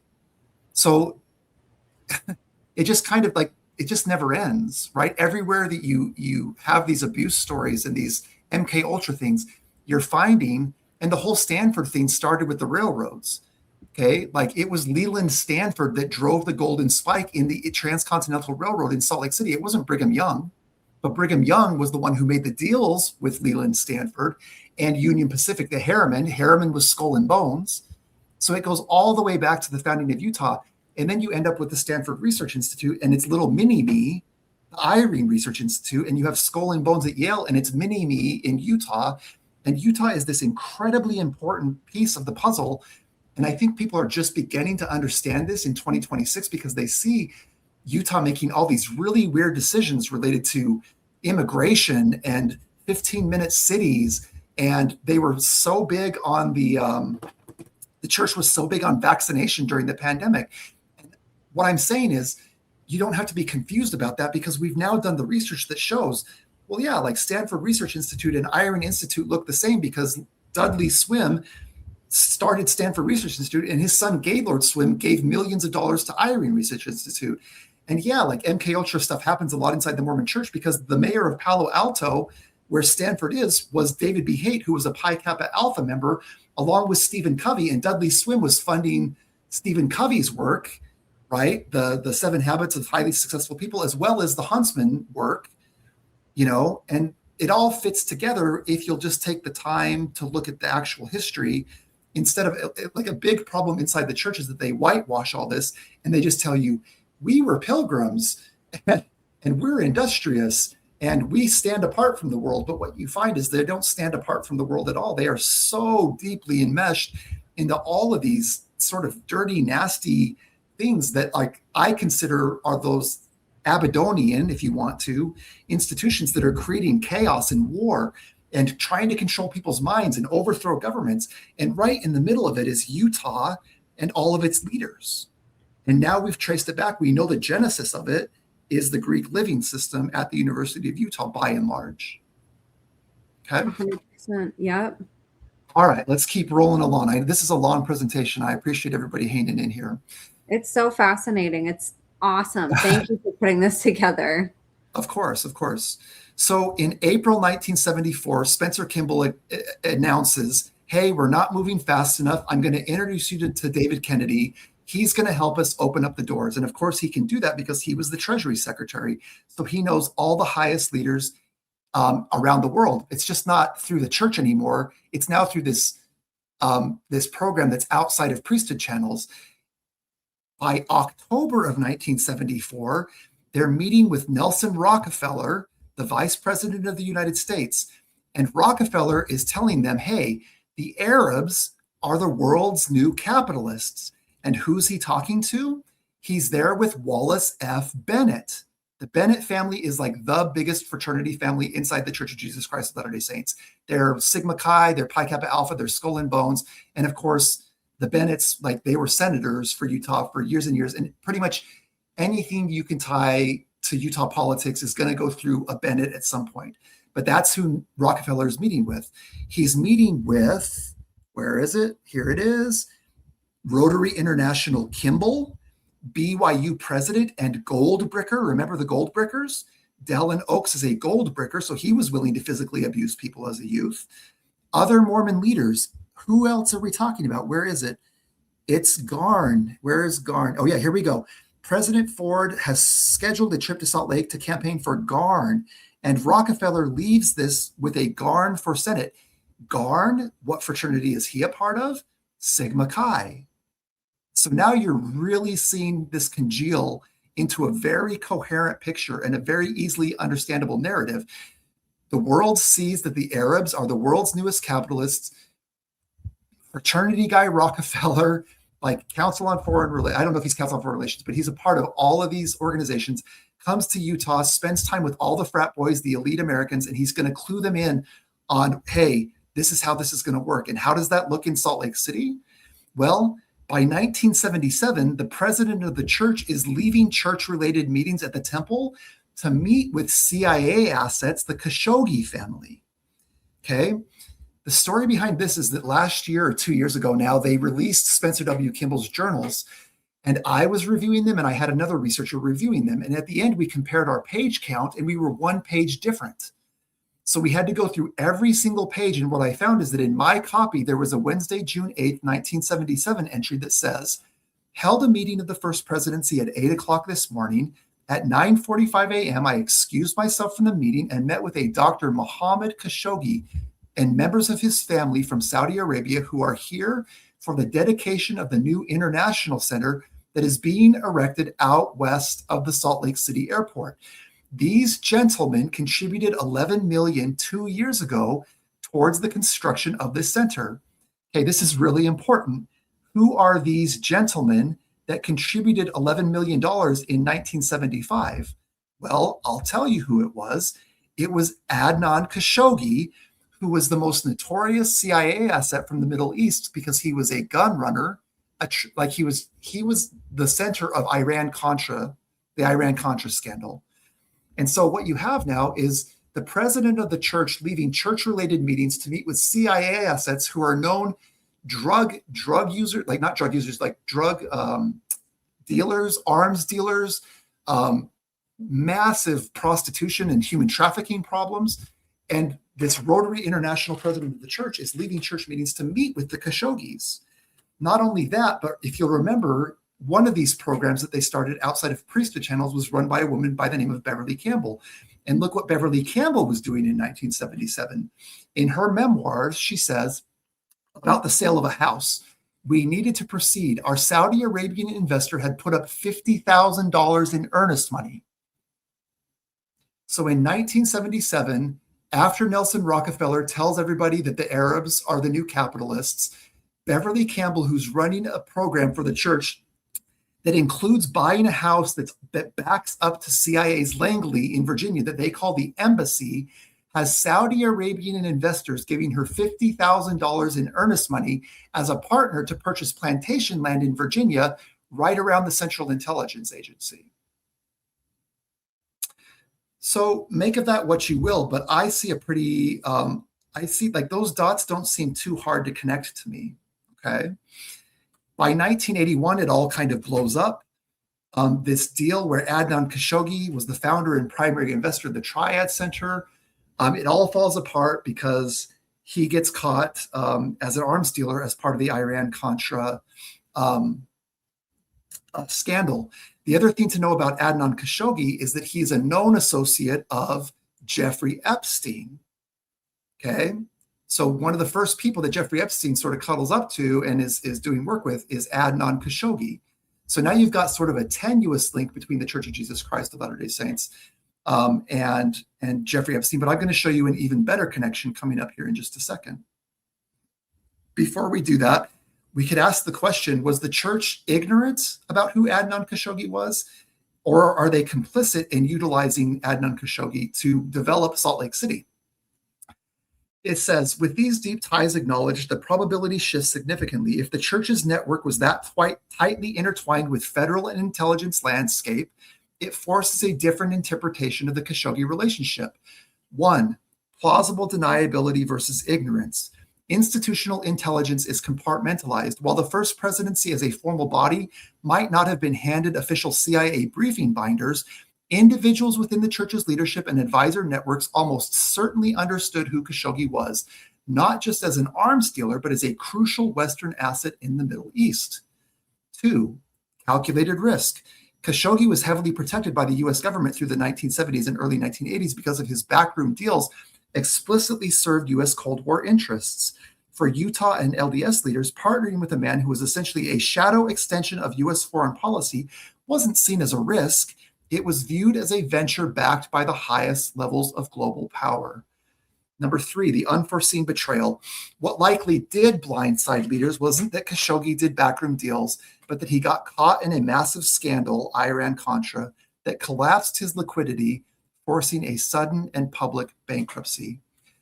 So the question that arises from this is, was the Church of Jesus Christ of Latter-day Saints tightly intertwined with the federal intelligence landscape? And I think pretty much anybody who's watching this is going to know that the answer to this is yes. From the very moment that the Central Intelligence Agency was in existence, largely because of their ties to Yale, like the Central Intelligence Agency is largely known as a Yale school reunion.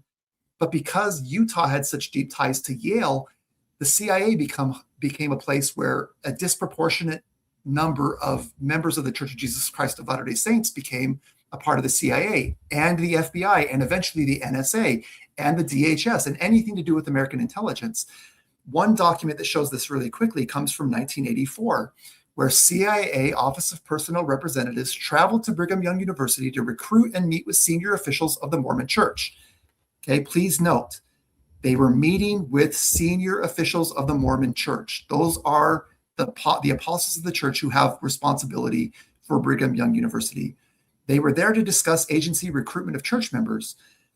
Those church leaders indicated its endorsement of the agency's mission and its elders' plan to meet and address any concerns about our recruiting effort and its undercutting of the church's image. LDS church leaders who had compromised themselves early on in life by joining fraternities and then graduating to Skull and Bones and then graduating to things like Bohemian Grove understood that being in bed with the Central Intelligence Agency had the potential to undercut the church's image. And they did it anyway. And they did it knowing that they were dealing with men like Adnan Khashoggi. Okay? They knew that eventually you end up with a situation where, I don't know if I have it in here, so let's just talk about it. It undercuts the church's image because one of the 2 men responsible for the torture programs at Guantanamo Bay was a Mormon bishop. Okay? The lawyer who made it all legal, who declared it legal, was a Mormon lawyer who then got a job as a federal judge by the name of Jay Bybee. So this is not a casual thing. This is not a casual relationship between the Church of Jesus Christ of Latter-day Saints and the Central Intelligence Agency. They are deeply embedded and they understand each other and they know what's going on. The CIA was very aware of Dallin Oaks. You can find documents from the CIA reading room talking about Dallin H. Oaks as the president of Brigham Young University at the time the Irene Research Institute is being spun up. And hey, he's somebody that we can work with. And in the end, Dallin Oaks doesn't accept the invitation to that particular meeting, but Dallin Oaks is definitely known by the CIA. Not only that, he's also known by a really good friend of President Gerald Ford, who is on the record saying we should use clergy as intelligence gathering assets for the Central Intelligence Agency. And Dallin Oaks's mentor talks about this relationship between this lawyer and Dallin H. Oaks and how well Dallin H. Oaks is known to this guy. It's not a casual one-off thing at all. They're deeply enmeshed. Dallin H. Oaks is on the Union Pacific Board of Directors, just like Brigham Young was on the Board of Directors, just like so many members of the church, leaders of the church have been on the Board of Directors for the Union Pacific. And then we get to a place where things get really kind of spooky. In 2004, there was an extra apostle during the year because apostle number 82, David B. Haight, dies, and apostle number 94, David A. Bednar, is called. But if you look at the year 2004, in that year, the quorum of the 12 apostles of the Church of Jesus Christ of Latter-day Saints looks exactly like a University of Utah Skull and Bones chapter. And let me tell you what I mean. At a University of Utah Skull and Bones chapter, what you expect to see is an approximately equal number of Pi Kappa Alpha and Sigma Chi members, somebody outside there that's like really popular, a guy that maybe has a really good reputation as a smart guy, that kind of thing. And what you have in the Quorum of the 12 is David B. Haight, who's Pi Kappa Alpha. You have James E. Faust that I didn't highlight, but James E. Faust was the leader of the Cottonwood stake of the Church of Jesus Christ of Latter-day Saints that has the highest per capita number of men who joined Sigma Chi than any other stake in the Church of Jesus Christ of Latter-day Saints, except for maybe the Harvard-Yale group. So James E. Faust knows all the Sigma Chi guys, and he's like one of the senior apostles. Neil A. Maxwell was a CIA employee. Russell M. Nelson was Sigma Chi. Dallin H. Oaks was a gold bricker. M. Russell Ballard was Sigma Chi. Joseph B. Worthland was Sigma Chi. Richard G. Scott was an extremely brilliant man who worked on nuclear submarines. Robert D. Hales was Pi Kappa Alpha and Skull and Bones. And then Jeffrey Holland, Henry B. Eyring, Dieter Uchtdorf, we don't know as much. Jeffrey Holland went to Yale for graduate school. Henry Benyon Eyring, Benyon is a huge fraternity name, and his dad was a Princeton professor. Dieter F. Uchtdorf was one of the first foreign apostles that was called from Germany, worked for Lufthansa, who has intelligence ties, but I don't know if there's any tie to Dieter there. And then the last one is David A. Bednar, who was a gold bricker. So your quorum of the 12 apostles, the highest governing body of the Church of Jesus Christ of Latter-day Saints, looks exactly like a University of Utah Skull and Bones chapter in the year 2004. Now, I happen to be an analytics guy for my profession, and so I created a stochastic model to identify what the probability of having at any point in history, having 7 members of the Quorum of the 12 be explicit members of fraternities, 1 a member of the CIA, and 1 like the leader of all the Sigma Chi guys in the church. And I can tell you, I've run that thing several hundred times now. Through random selection, there is a 0% probability that you would ever see a Quorum of the 12 apostles constituted in the way that it was in 2004, which leaves us with only a couple options. The church claims that the apostles are called through revelation. What that means is that God favors people who engage in humiliation rituals, shame bonding, mental, emotional, and physical abuse, and then compromise their standards all the way through their careers to join organizations like Bohemian Grove, start things like the Eyring Research Institute, start programs outside of priesthood channels, so on and so forth. And that was God's plan. That was like God chose these men. The other option is they chose each other, which I think is probably the more realistic choice, if we're just going to use Occam's razor on how to explain how you got a quorum of the 12 apostles that looked the way that it did in 2004. I'm going to stop here because this is a really important piece of information. I want people to understand. So before I stop, Emma, I want to explain this. I am left-handed and blue-eyed, Justin Riggs. I'm left-handed and blue-eyed, which makes me there's 1% of the population. Having a quorum of the 12 like this is 100 times less likely than having a quorum of the 12 apostles that had 7 left-handed blue-eyed members in the quorum of the 12 apostles. Because there's that less, there's only 10,000 people to choose from in the entire population of the church that were fraternity guys. And there's more of us that are left-handed and blue-eyed. So it's more likely that you would find a quorum of the 12 apostles with 7 left-handed blue-eyed apostles than finding a quorum with 7 fraternity members in the quorum at the same time. Does that make sense? Oh yeah, it makes a lot of sense. And it, especially when you look at the second part of the question of the hypothesis that you presented of, is this God's will or is this people choosing people like them? And historically, that's just how people are, birds of a feather flock together. There's a reason why there's that saying, and you see that over and over again in these networks too, that these people, when we're introduced to these crimes being exposed in the news, let's even just say, the David Hamblin case to relate it to things that we're talking about today. They sort of paint him out to be this Lone Ranger that went out and committed all these horrific crimes, and they focus on him and don't connect it to the rest of what people like you have connected it to.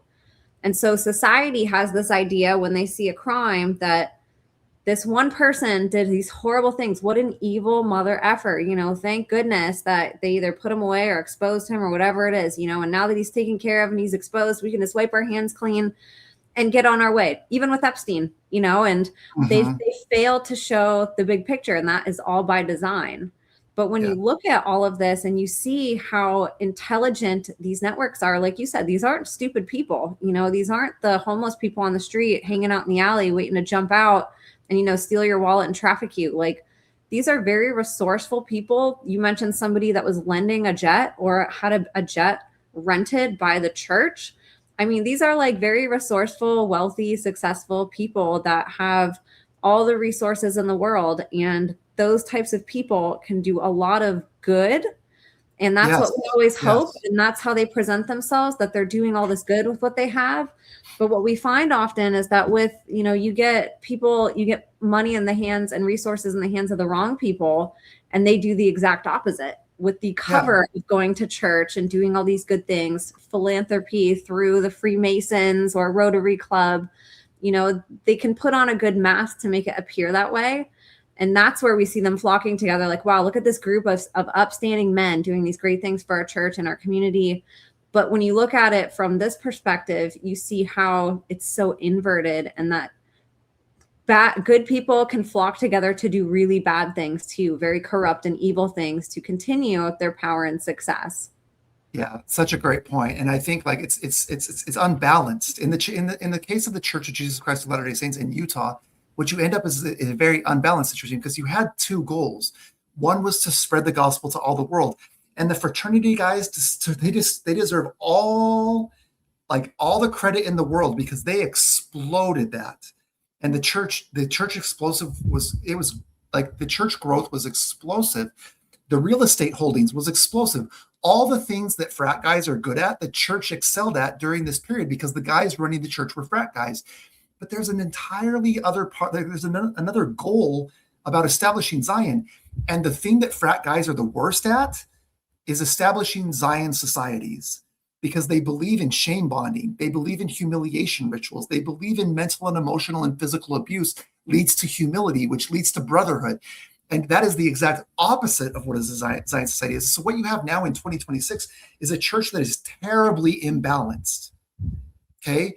And it's run almost exclusively like a fraternity and not at all like a religion anymore, which is how I got sucked into this, because I couldn't understand why the church, quote unquote, was treating abuse victims like CEOs instead of like Jesus Christ would.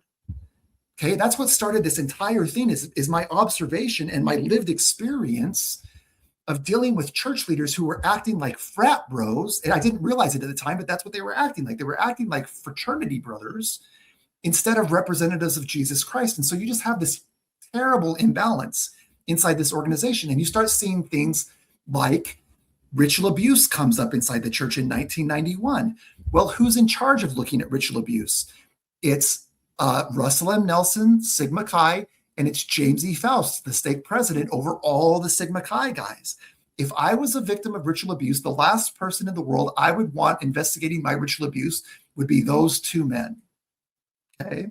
But that's what you have inside this fraternal church. You also have the church breaking laws, and they get caught eventually. So for like 20-something years, they're breaking the law, and the SEC finally catches them, because they're using the church's money to invest in things like pharmaceuticals, weapons companies, like fast food, just all the kinds of things that you would never expect to see a church investing in. So they made the church hundreds of billions of dollars, but they did it using the widow's mite to do it, which is something that a fraternity guy would do, but maybe not a disciple of Jesus Christ, potentially. You get them changing the definitions of religious words. This is a Mormon by the name of Connor Boyack, who's fairly well known inside of church circles.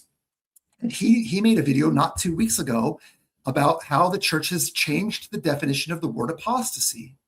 And what does apostasy mean in the Church of Jesus Christ of Latter-day Saints now? It doesn't mean abandoning your faith. It means going against the leaders of the church, which is exactly how a fraternity operates. So now you have a religion that's running itself like a fraternity and kicking people out of the church, not because they've abandoned their faith in Jesus Christ.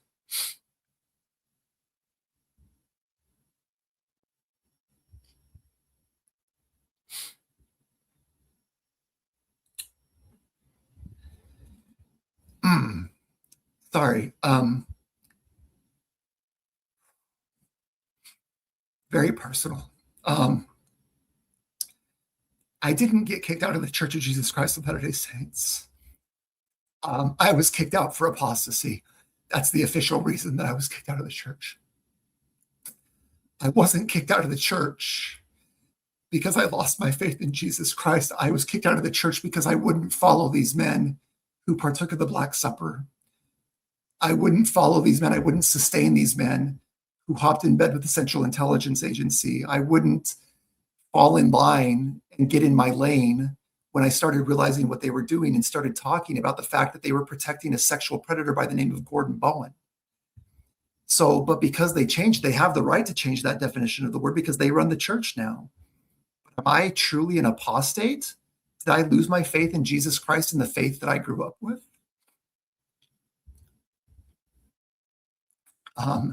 I did not.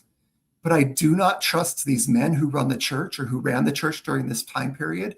And I cannot be a Zion people with them. I cannot see, I am not of one heart and one mind with people who believe that you should have somebody bend over and smack them on the ass so that they'll be your brother and your friend.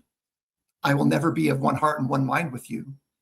I don't agree with getting in bed with the Central Intelligence Agency while they overthrow governments and try to control the minds of my fellow brothers and sisters. We will never be of one heart and one mind. I won't break laws on your behalf so that you can make $350 billion. Okay? So when all is said and done, I unfortunately got tossed out of the church for apostasy by a bunch of apostates, it appears. And that, like, the irony there is so thick that I can cut it with a knife, but it is what it is. These are the kinds of things that they're doing. They're changing the definitions of scriptural words. As they start to die off, you can sort of see that things start falling apart a little bit. John Huntsman goes to Armenia after this is how the church got access to Russia. There's an earthquake in Armenia and it kills a ton of people. And this opens up the door for John Huntsman and Armand Hammer to do some philanthropy over there.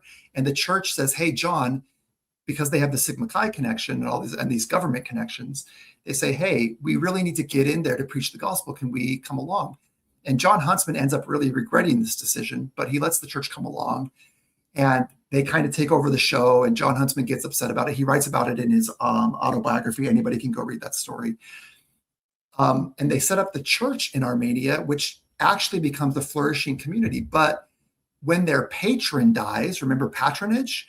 When John Huntsman, the Armenian church patron, dies, that part of the church completely collapses. And when you dig into that a little bit, what you find out is the returned missionaries are saying, oh yeah, the Armenian version of the mafia was using the church as a front for all of their organization.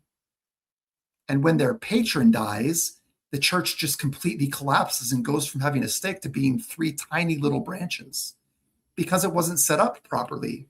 Because it was set up like a fraternity network, not a church.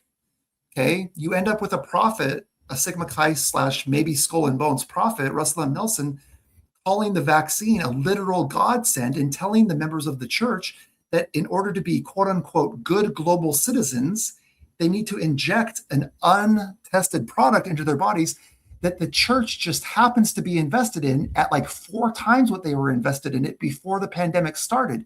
So he's telling people to take a product that they're invested in that they made hundreds of millions of dollars off of. Is that what a leader of the church does? Or is that what a fraternity guy does?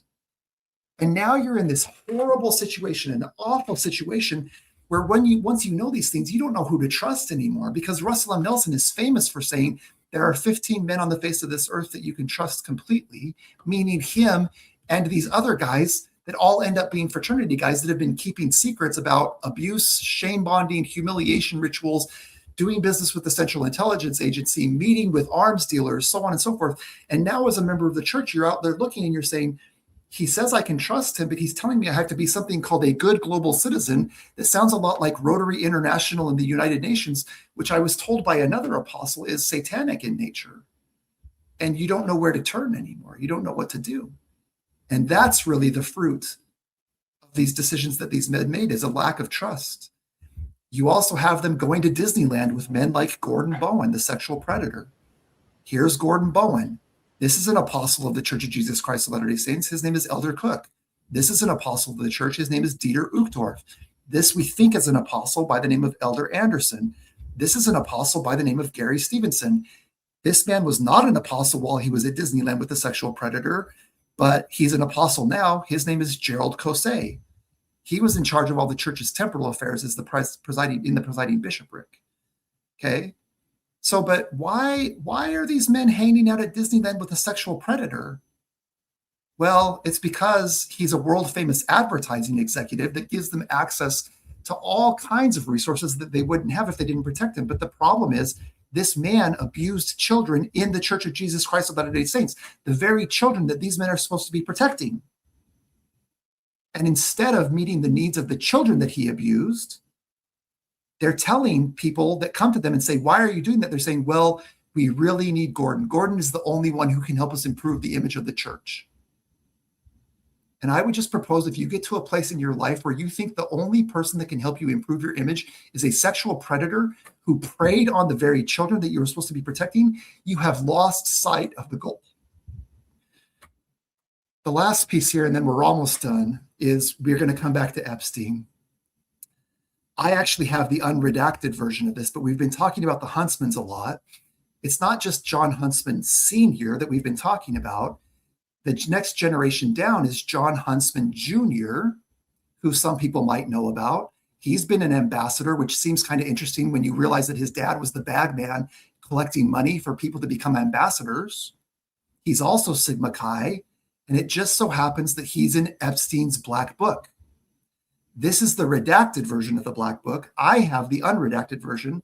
So maybe one day I'll call John Huntsman and ask him about why he was in Jeffrey Epstein's little Black Book. But this is sort of the terminus.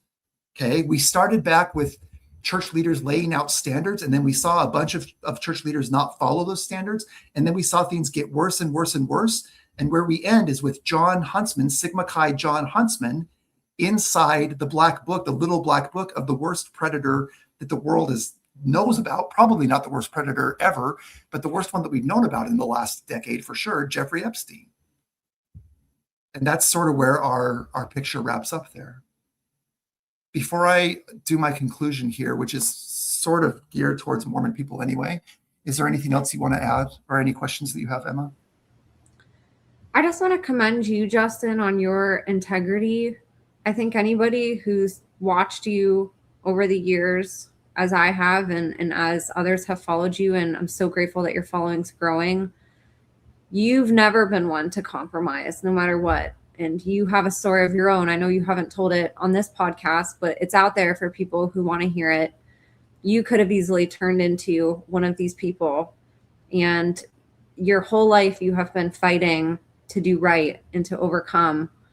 And I'm just so impressed with you. And I think it's a badge of honor that these people took your research and the things that you were digging into and wanting to make right, and that they gaslit you because of it, because it just shows who they are. It's never showed who you are. And your devotion and your willingness and desire and passion to want to make things right, even despite that, you could have just like moved on, and you're still fighting to make things right for the people who are still in that church, for the children who are still in there, despite that church betraying you.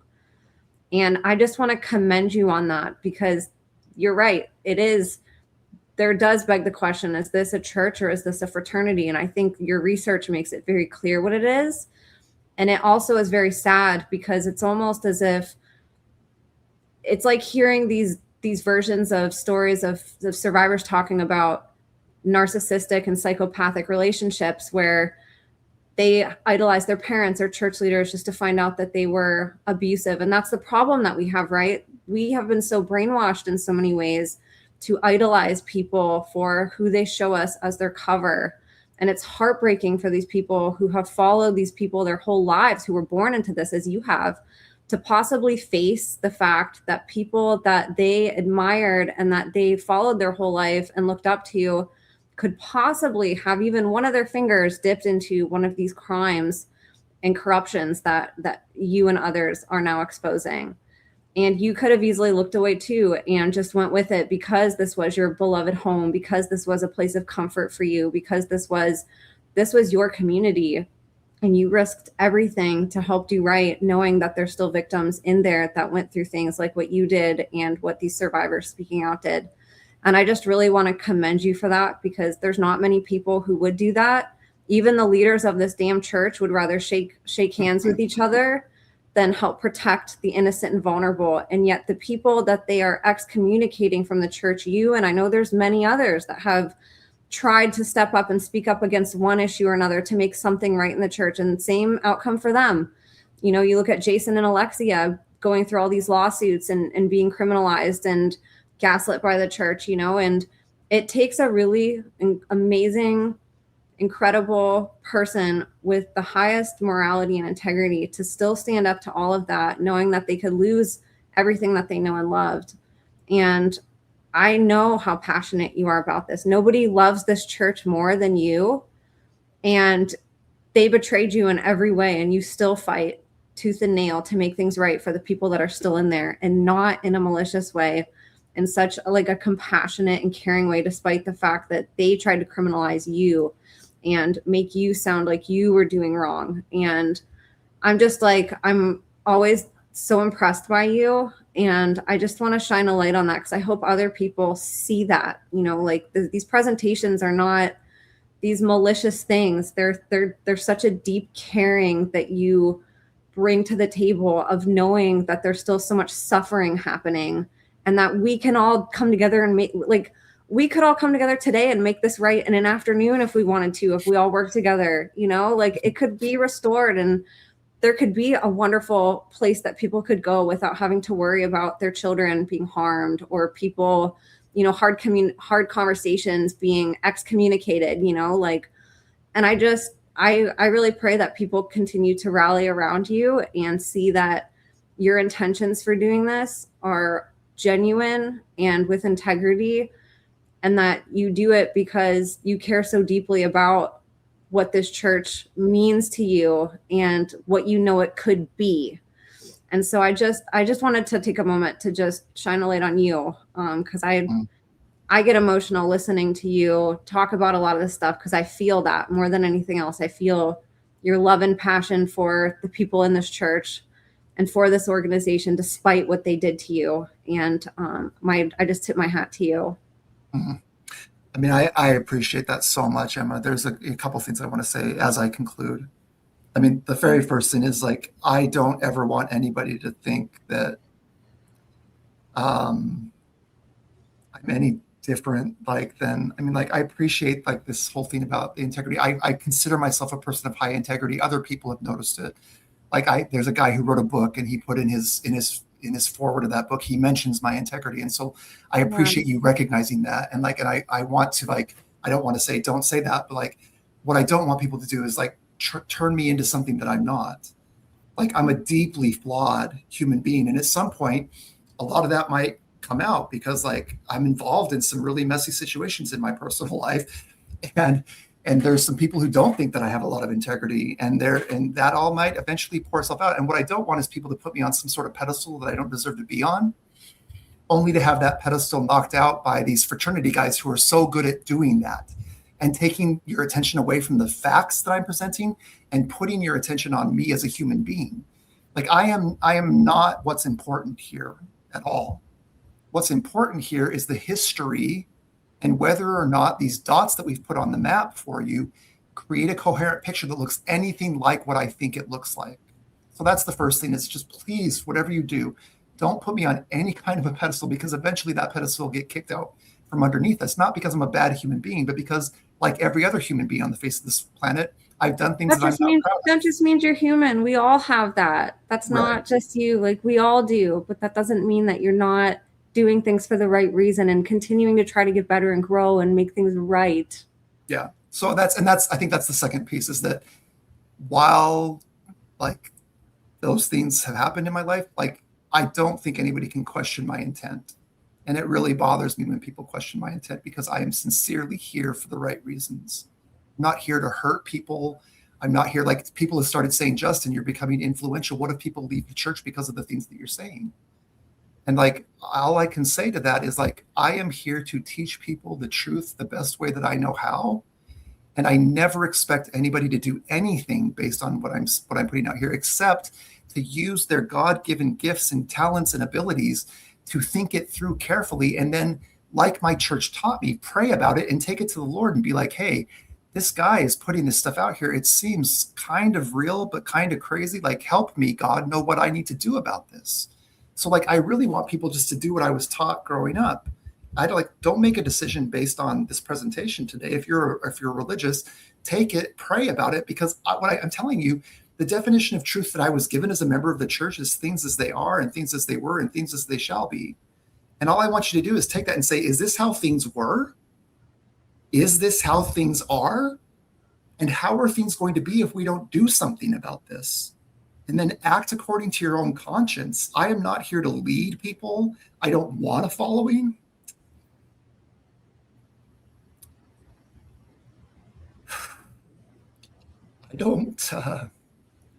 I don't enjoy doing these shows. I don't like being out on Twitter fighting with the Mormon Priestcraft Podcast Network. It's very against my nature. But somebody has to stand up and do this. And I need you to go find out what your part in it. And we're seeing that happen. And that's what's so beautiful right now, Emma, is that people are starting to show up and they're like, Justin, what should I do? And I said, I don't know what you should do. Like, go pray. Go ask God what you should do. Because I don't know like what God has in store here. I'm not a prophet. I don't pretend to be a prophet. I don't want to lead people. I'm not a leader. People, go pray and do what you need to. I just want to be a conduit of true information so that you can make wise decisions for yourselves and your families. Okay? Because, and I'll end here. I'm going to take less than 10 minutes to finish this up. And it is sort of religious. So if you're not into that, you can turn it off right now. You can be done. But from my religious upbringing, this is how I see moving forward from today. Okay. In the other presentation, I give 5 reasons that priesthood holders shouldn't be fraternity boys. I'm not going to read those 5 because nobody cares, because most of the people watching this aren't Mormon. But I have 5 very specific reasons why I believe that members of the church who hold the priesthood shouldn't be fraternity boys. But then I want to get into like the standard again. And what I was taught growing up is that there is nothing covered which shall not be revealed. Okay. And Christ himself, if you believe these scriptures, says, therefore, whatsoever you have spoken in darkness shall be heard in the light. And that which you have spoken in the ear in closets shall be proclaimed upon the housetops. And I say unto you, my friends, be not afraid of them that kill the body, and after that have no more that they can do. So I just need these fraternity brothers to understand. Justin Riggs is not saying that everything that you did is going to be known. Jesus Christ said that everything that you did and every word you spoke in closets is going to be known to the world. So I would invite you to just get it over with and repent of what you did. Okay?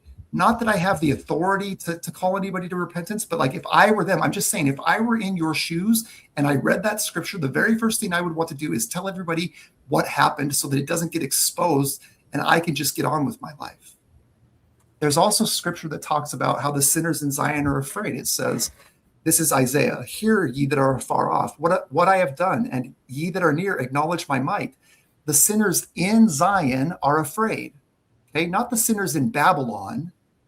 The sinners in Zion are afraid.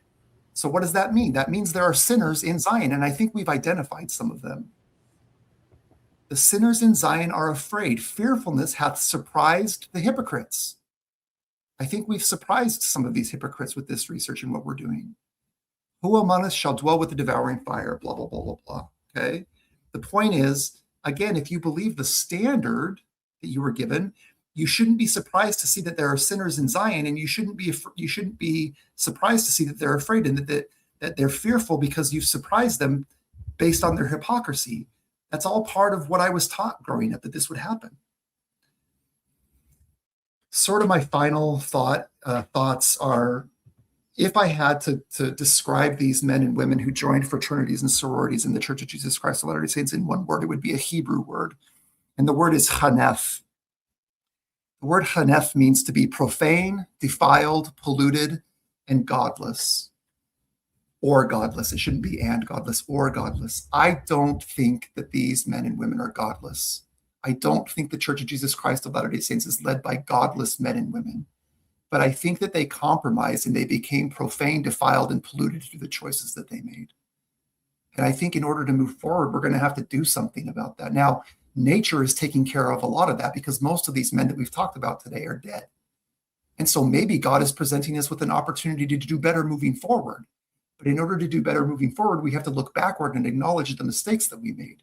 And maybe that's the opportunity that's being presented to us right now. But if I had to describe them in one word, it would be hanef. I think it fits them perfectly. And then the very last thing that I'll say is simply, my soul yearns for deliverance, Emma. This world is not a kind place. And in 2026, I think more people feel that than maybe at any point in history. I don't know. We've been through some really terrible things as humanity, but this is a very difficult time to be alive. And so for those who are looking for deliverance, I would just offer that answer comes from our standard works too. And this is what I believe that Jesus Christ told us that we need to do if we want to be delivered. He says, therefore we did pour out our souls in prayer to God, that he would strengthen us and deliver us out of the hands of our enemies. Yea,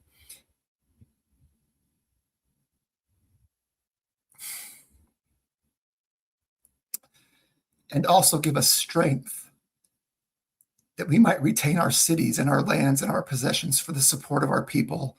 Yea, and it came to pass that the Lord our God did visit us with assurances that he would deliver us.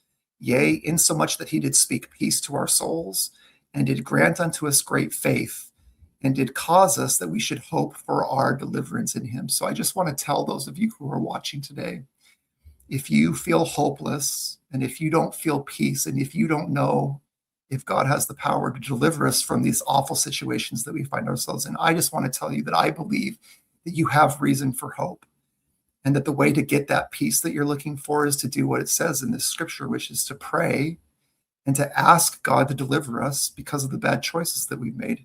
And that if we'll do that, I would invite you to join me in doing that day and night, so that we can receive the faith that we need, so that we can have hope for our deliverance through Jesus Christ. And I understand that not everybody who's watching this believes in Jesus Christ. I understand that not everybody who's watching this even believes in religion.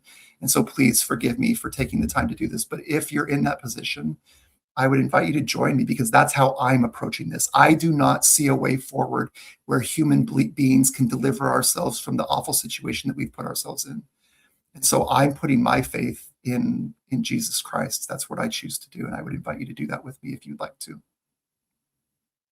That was a phenomenal presentation, and I thank you for putting all of that together. It touches on so many levels, from the institutional all the way down to the abused, and you've done it in just such a comprehensive way and a fearless way, and naming names that other people won't name or even feature on their platforms until it becomes more socially acceptable. It's really hard being before your time with things. You started researching this before anybody even wanted to listen and accept it as being something to even hear or to see. A lot of people just completely had blinders on and just wanted to block it out and wanted you to go retreat back into a corner and not talk about it anymore, But it's really fascinating watching people start to take their blinders off, even if it's just one eye or 1 year at a time, and just kind of peek in and listen, and then to see something bigger than them, because I think ultimately, like, so many people fear losing the things that make them who they are, and religion, religious institutions, community, all those things mean so much to people, and I think one thing that you do really well is you help people realize that you don't have to lose that. We just have to really filter out the things that are corrupting the communities that we love, and the safe places that we have to go, the places that we bring our children, the people that we trust them with.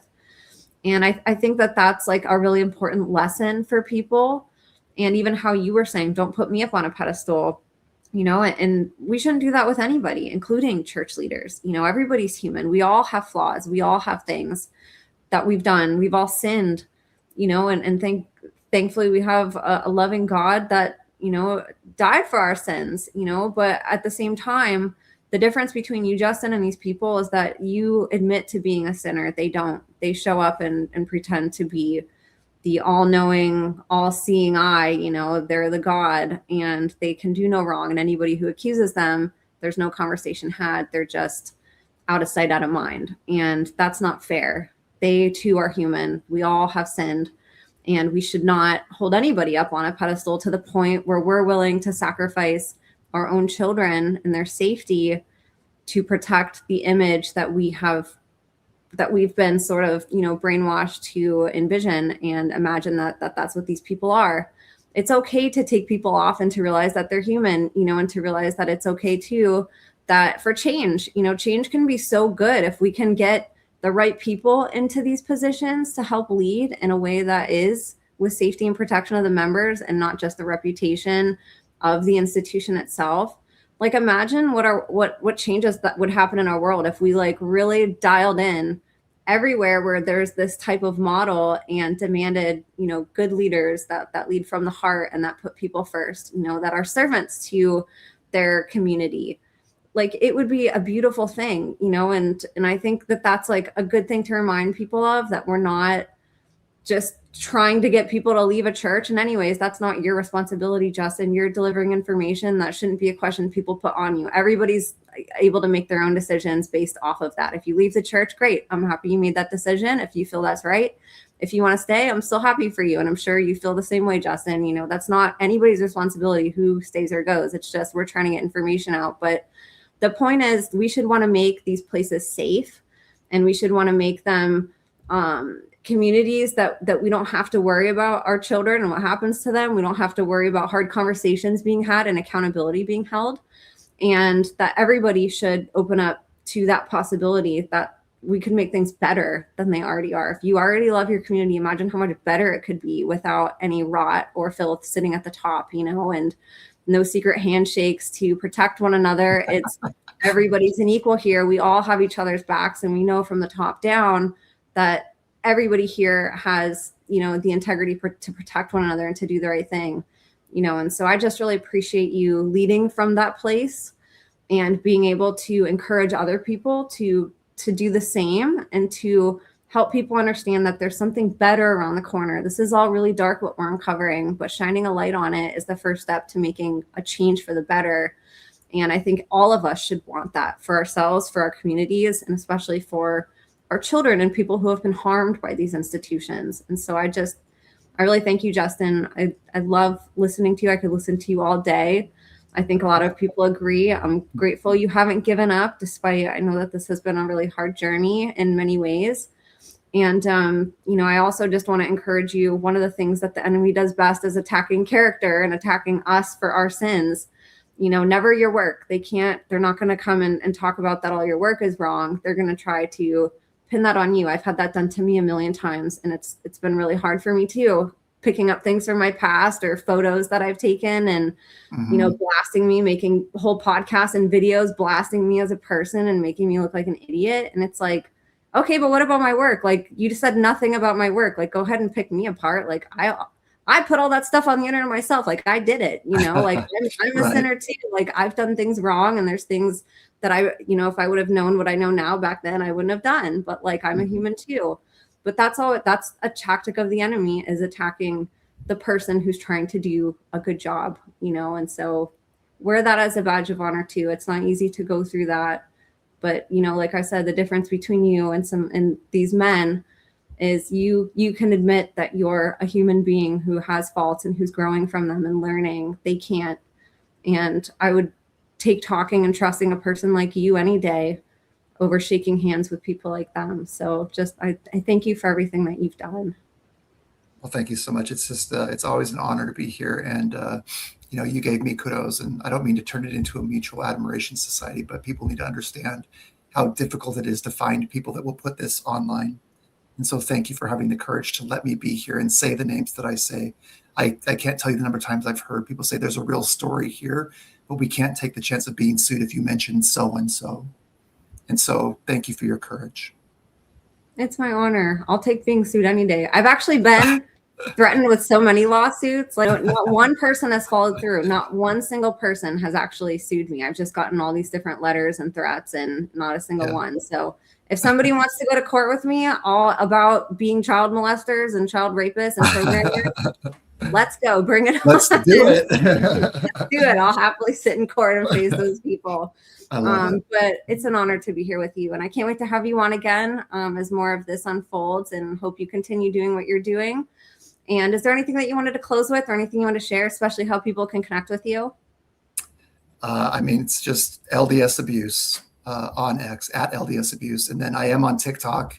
I am on Instagram, but I'm finding it very difficult to keep up with. I don't have like a social media manager or anything like that. So it's hard. if you want to talk to me, go to X at LDS Abuse, and I would love to hear from you. And thank you to everybody. We're 2 hours and 45 minutes into this. So thank you for giving me 2 hours and 45 minutes of your time. I know that it's not easy to do that in these days, in these times. And I'll have the Gordon Bowen document website below too. Keep circulating that as well. It's awesome hearing Justin, seeing the analytics like really fly up from all the people visiting that website from all the different platforms that he's been on. So keep that up, you guys, and keep sharing that.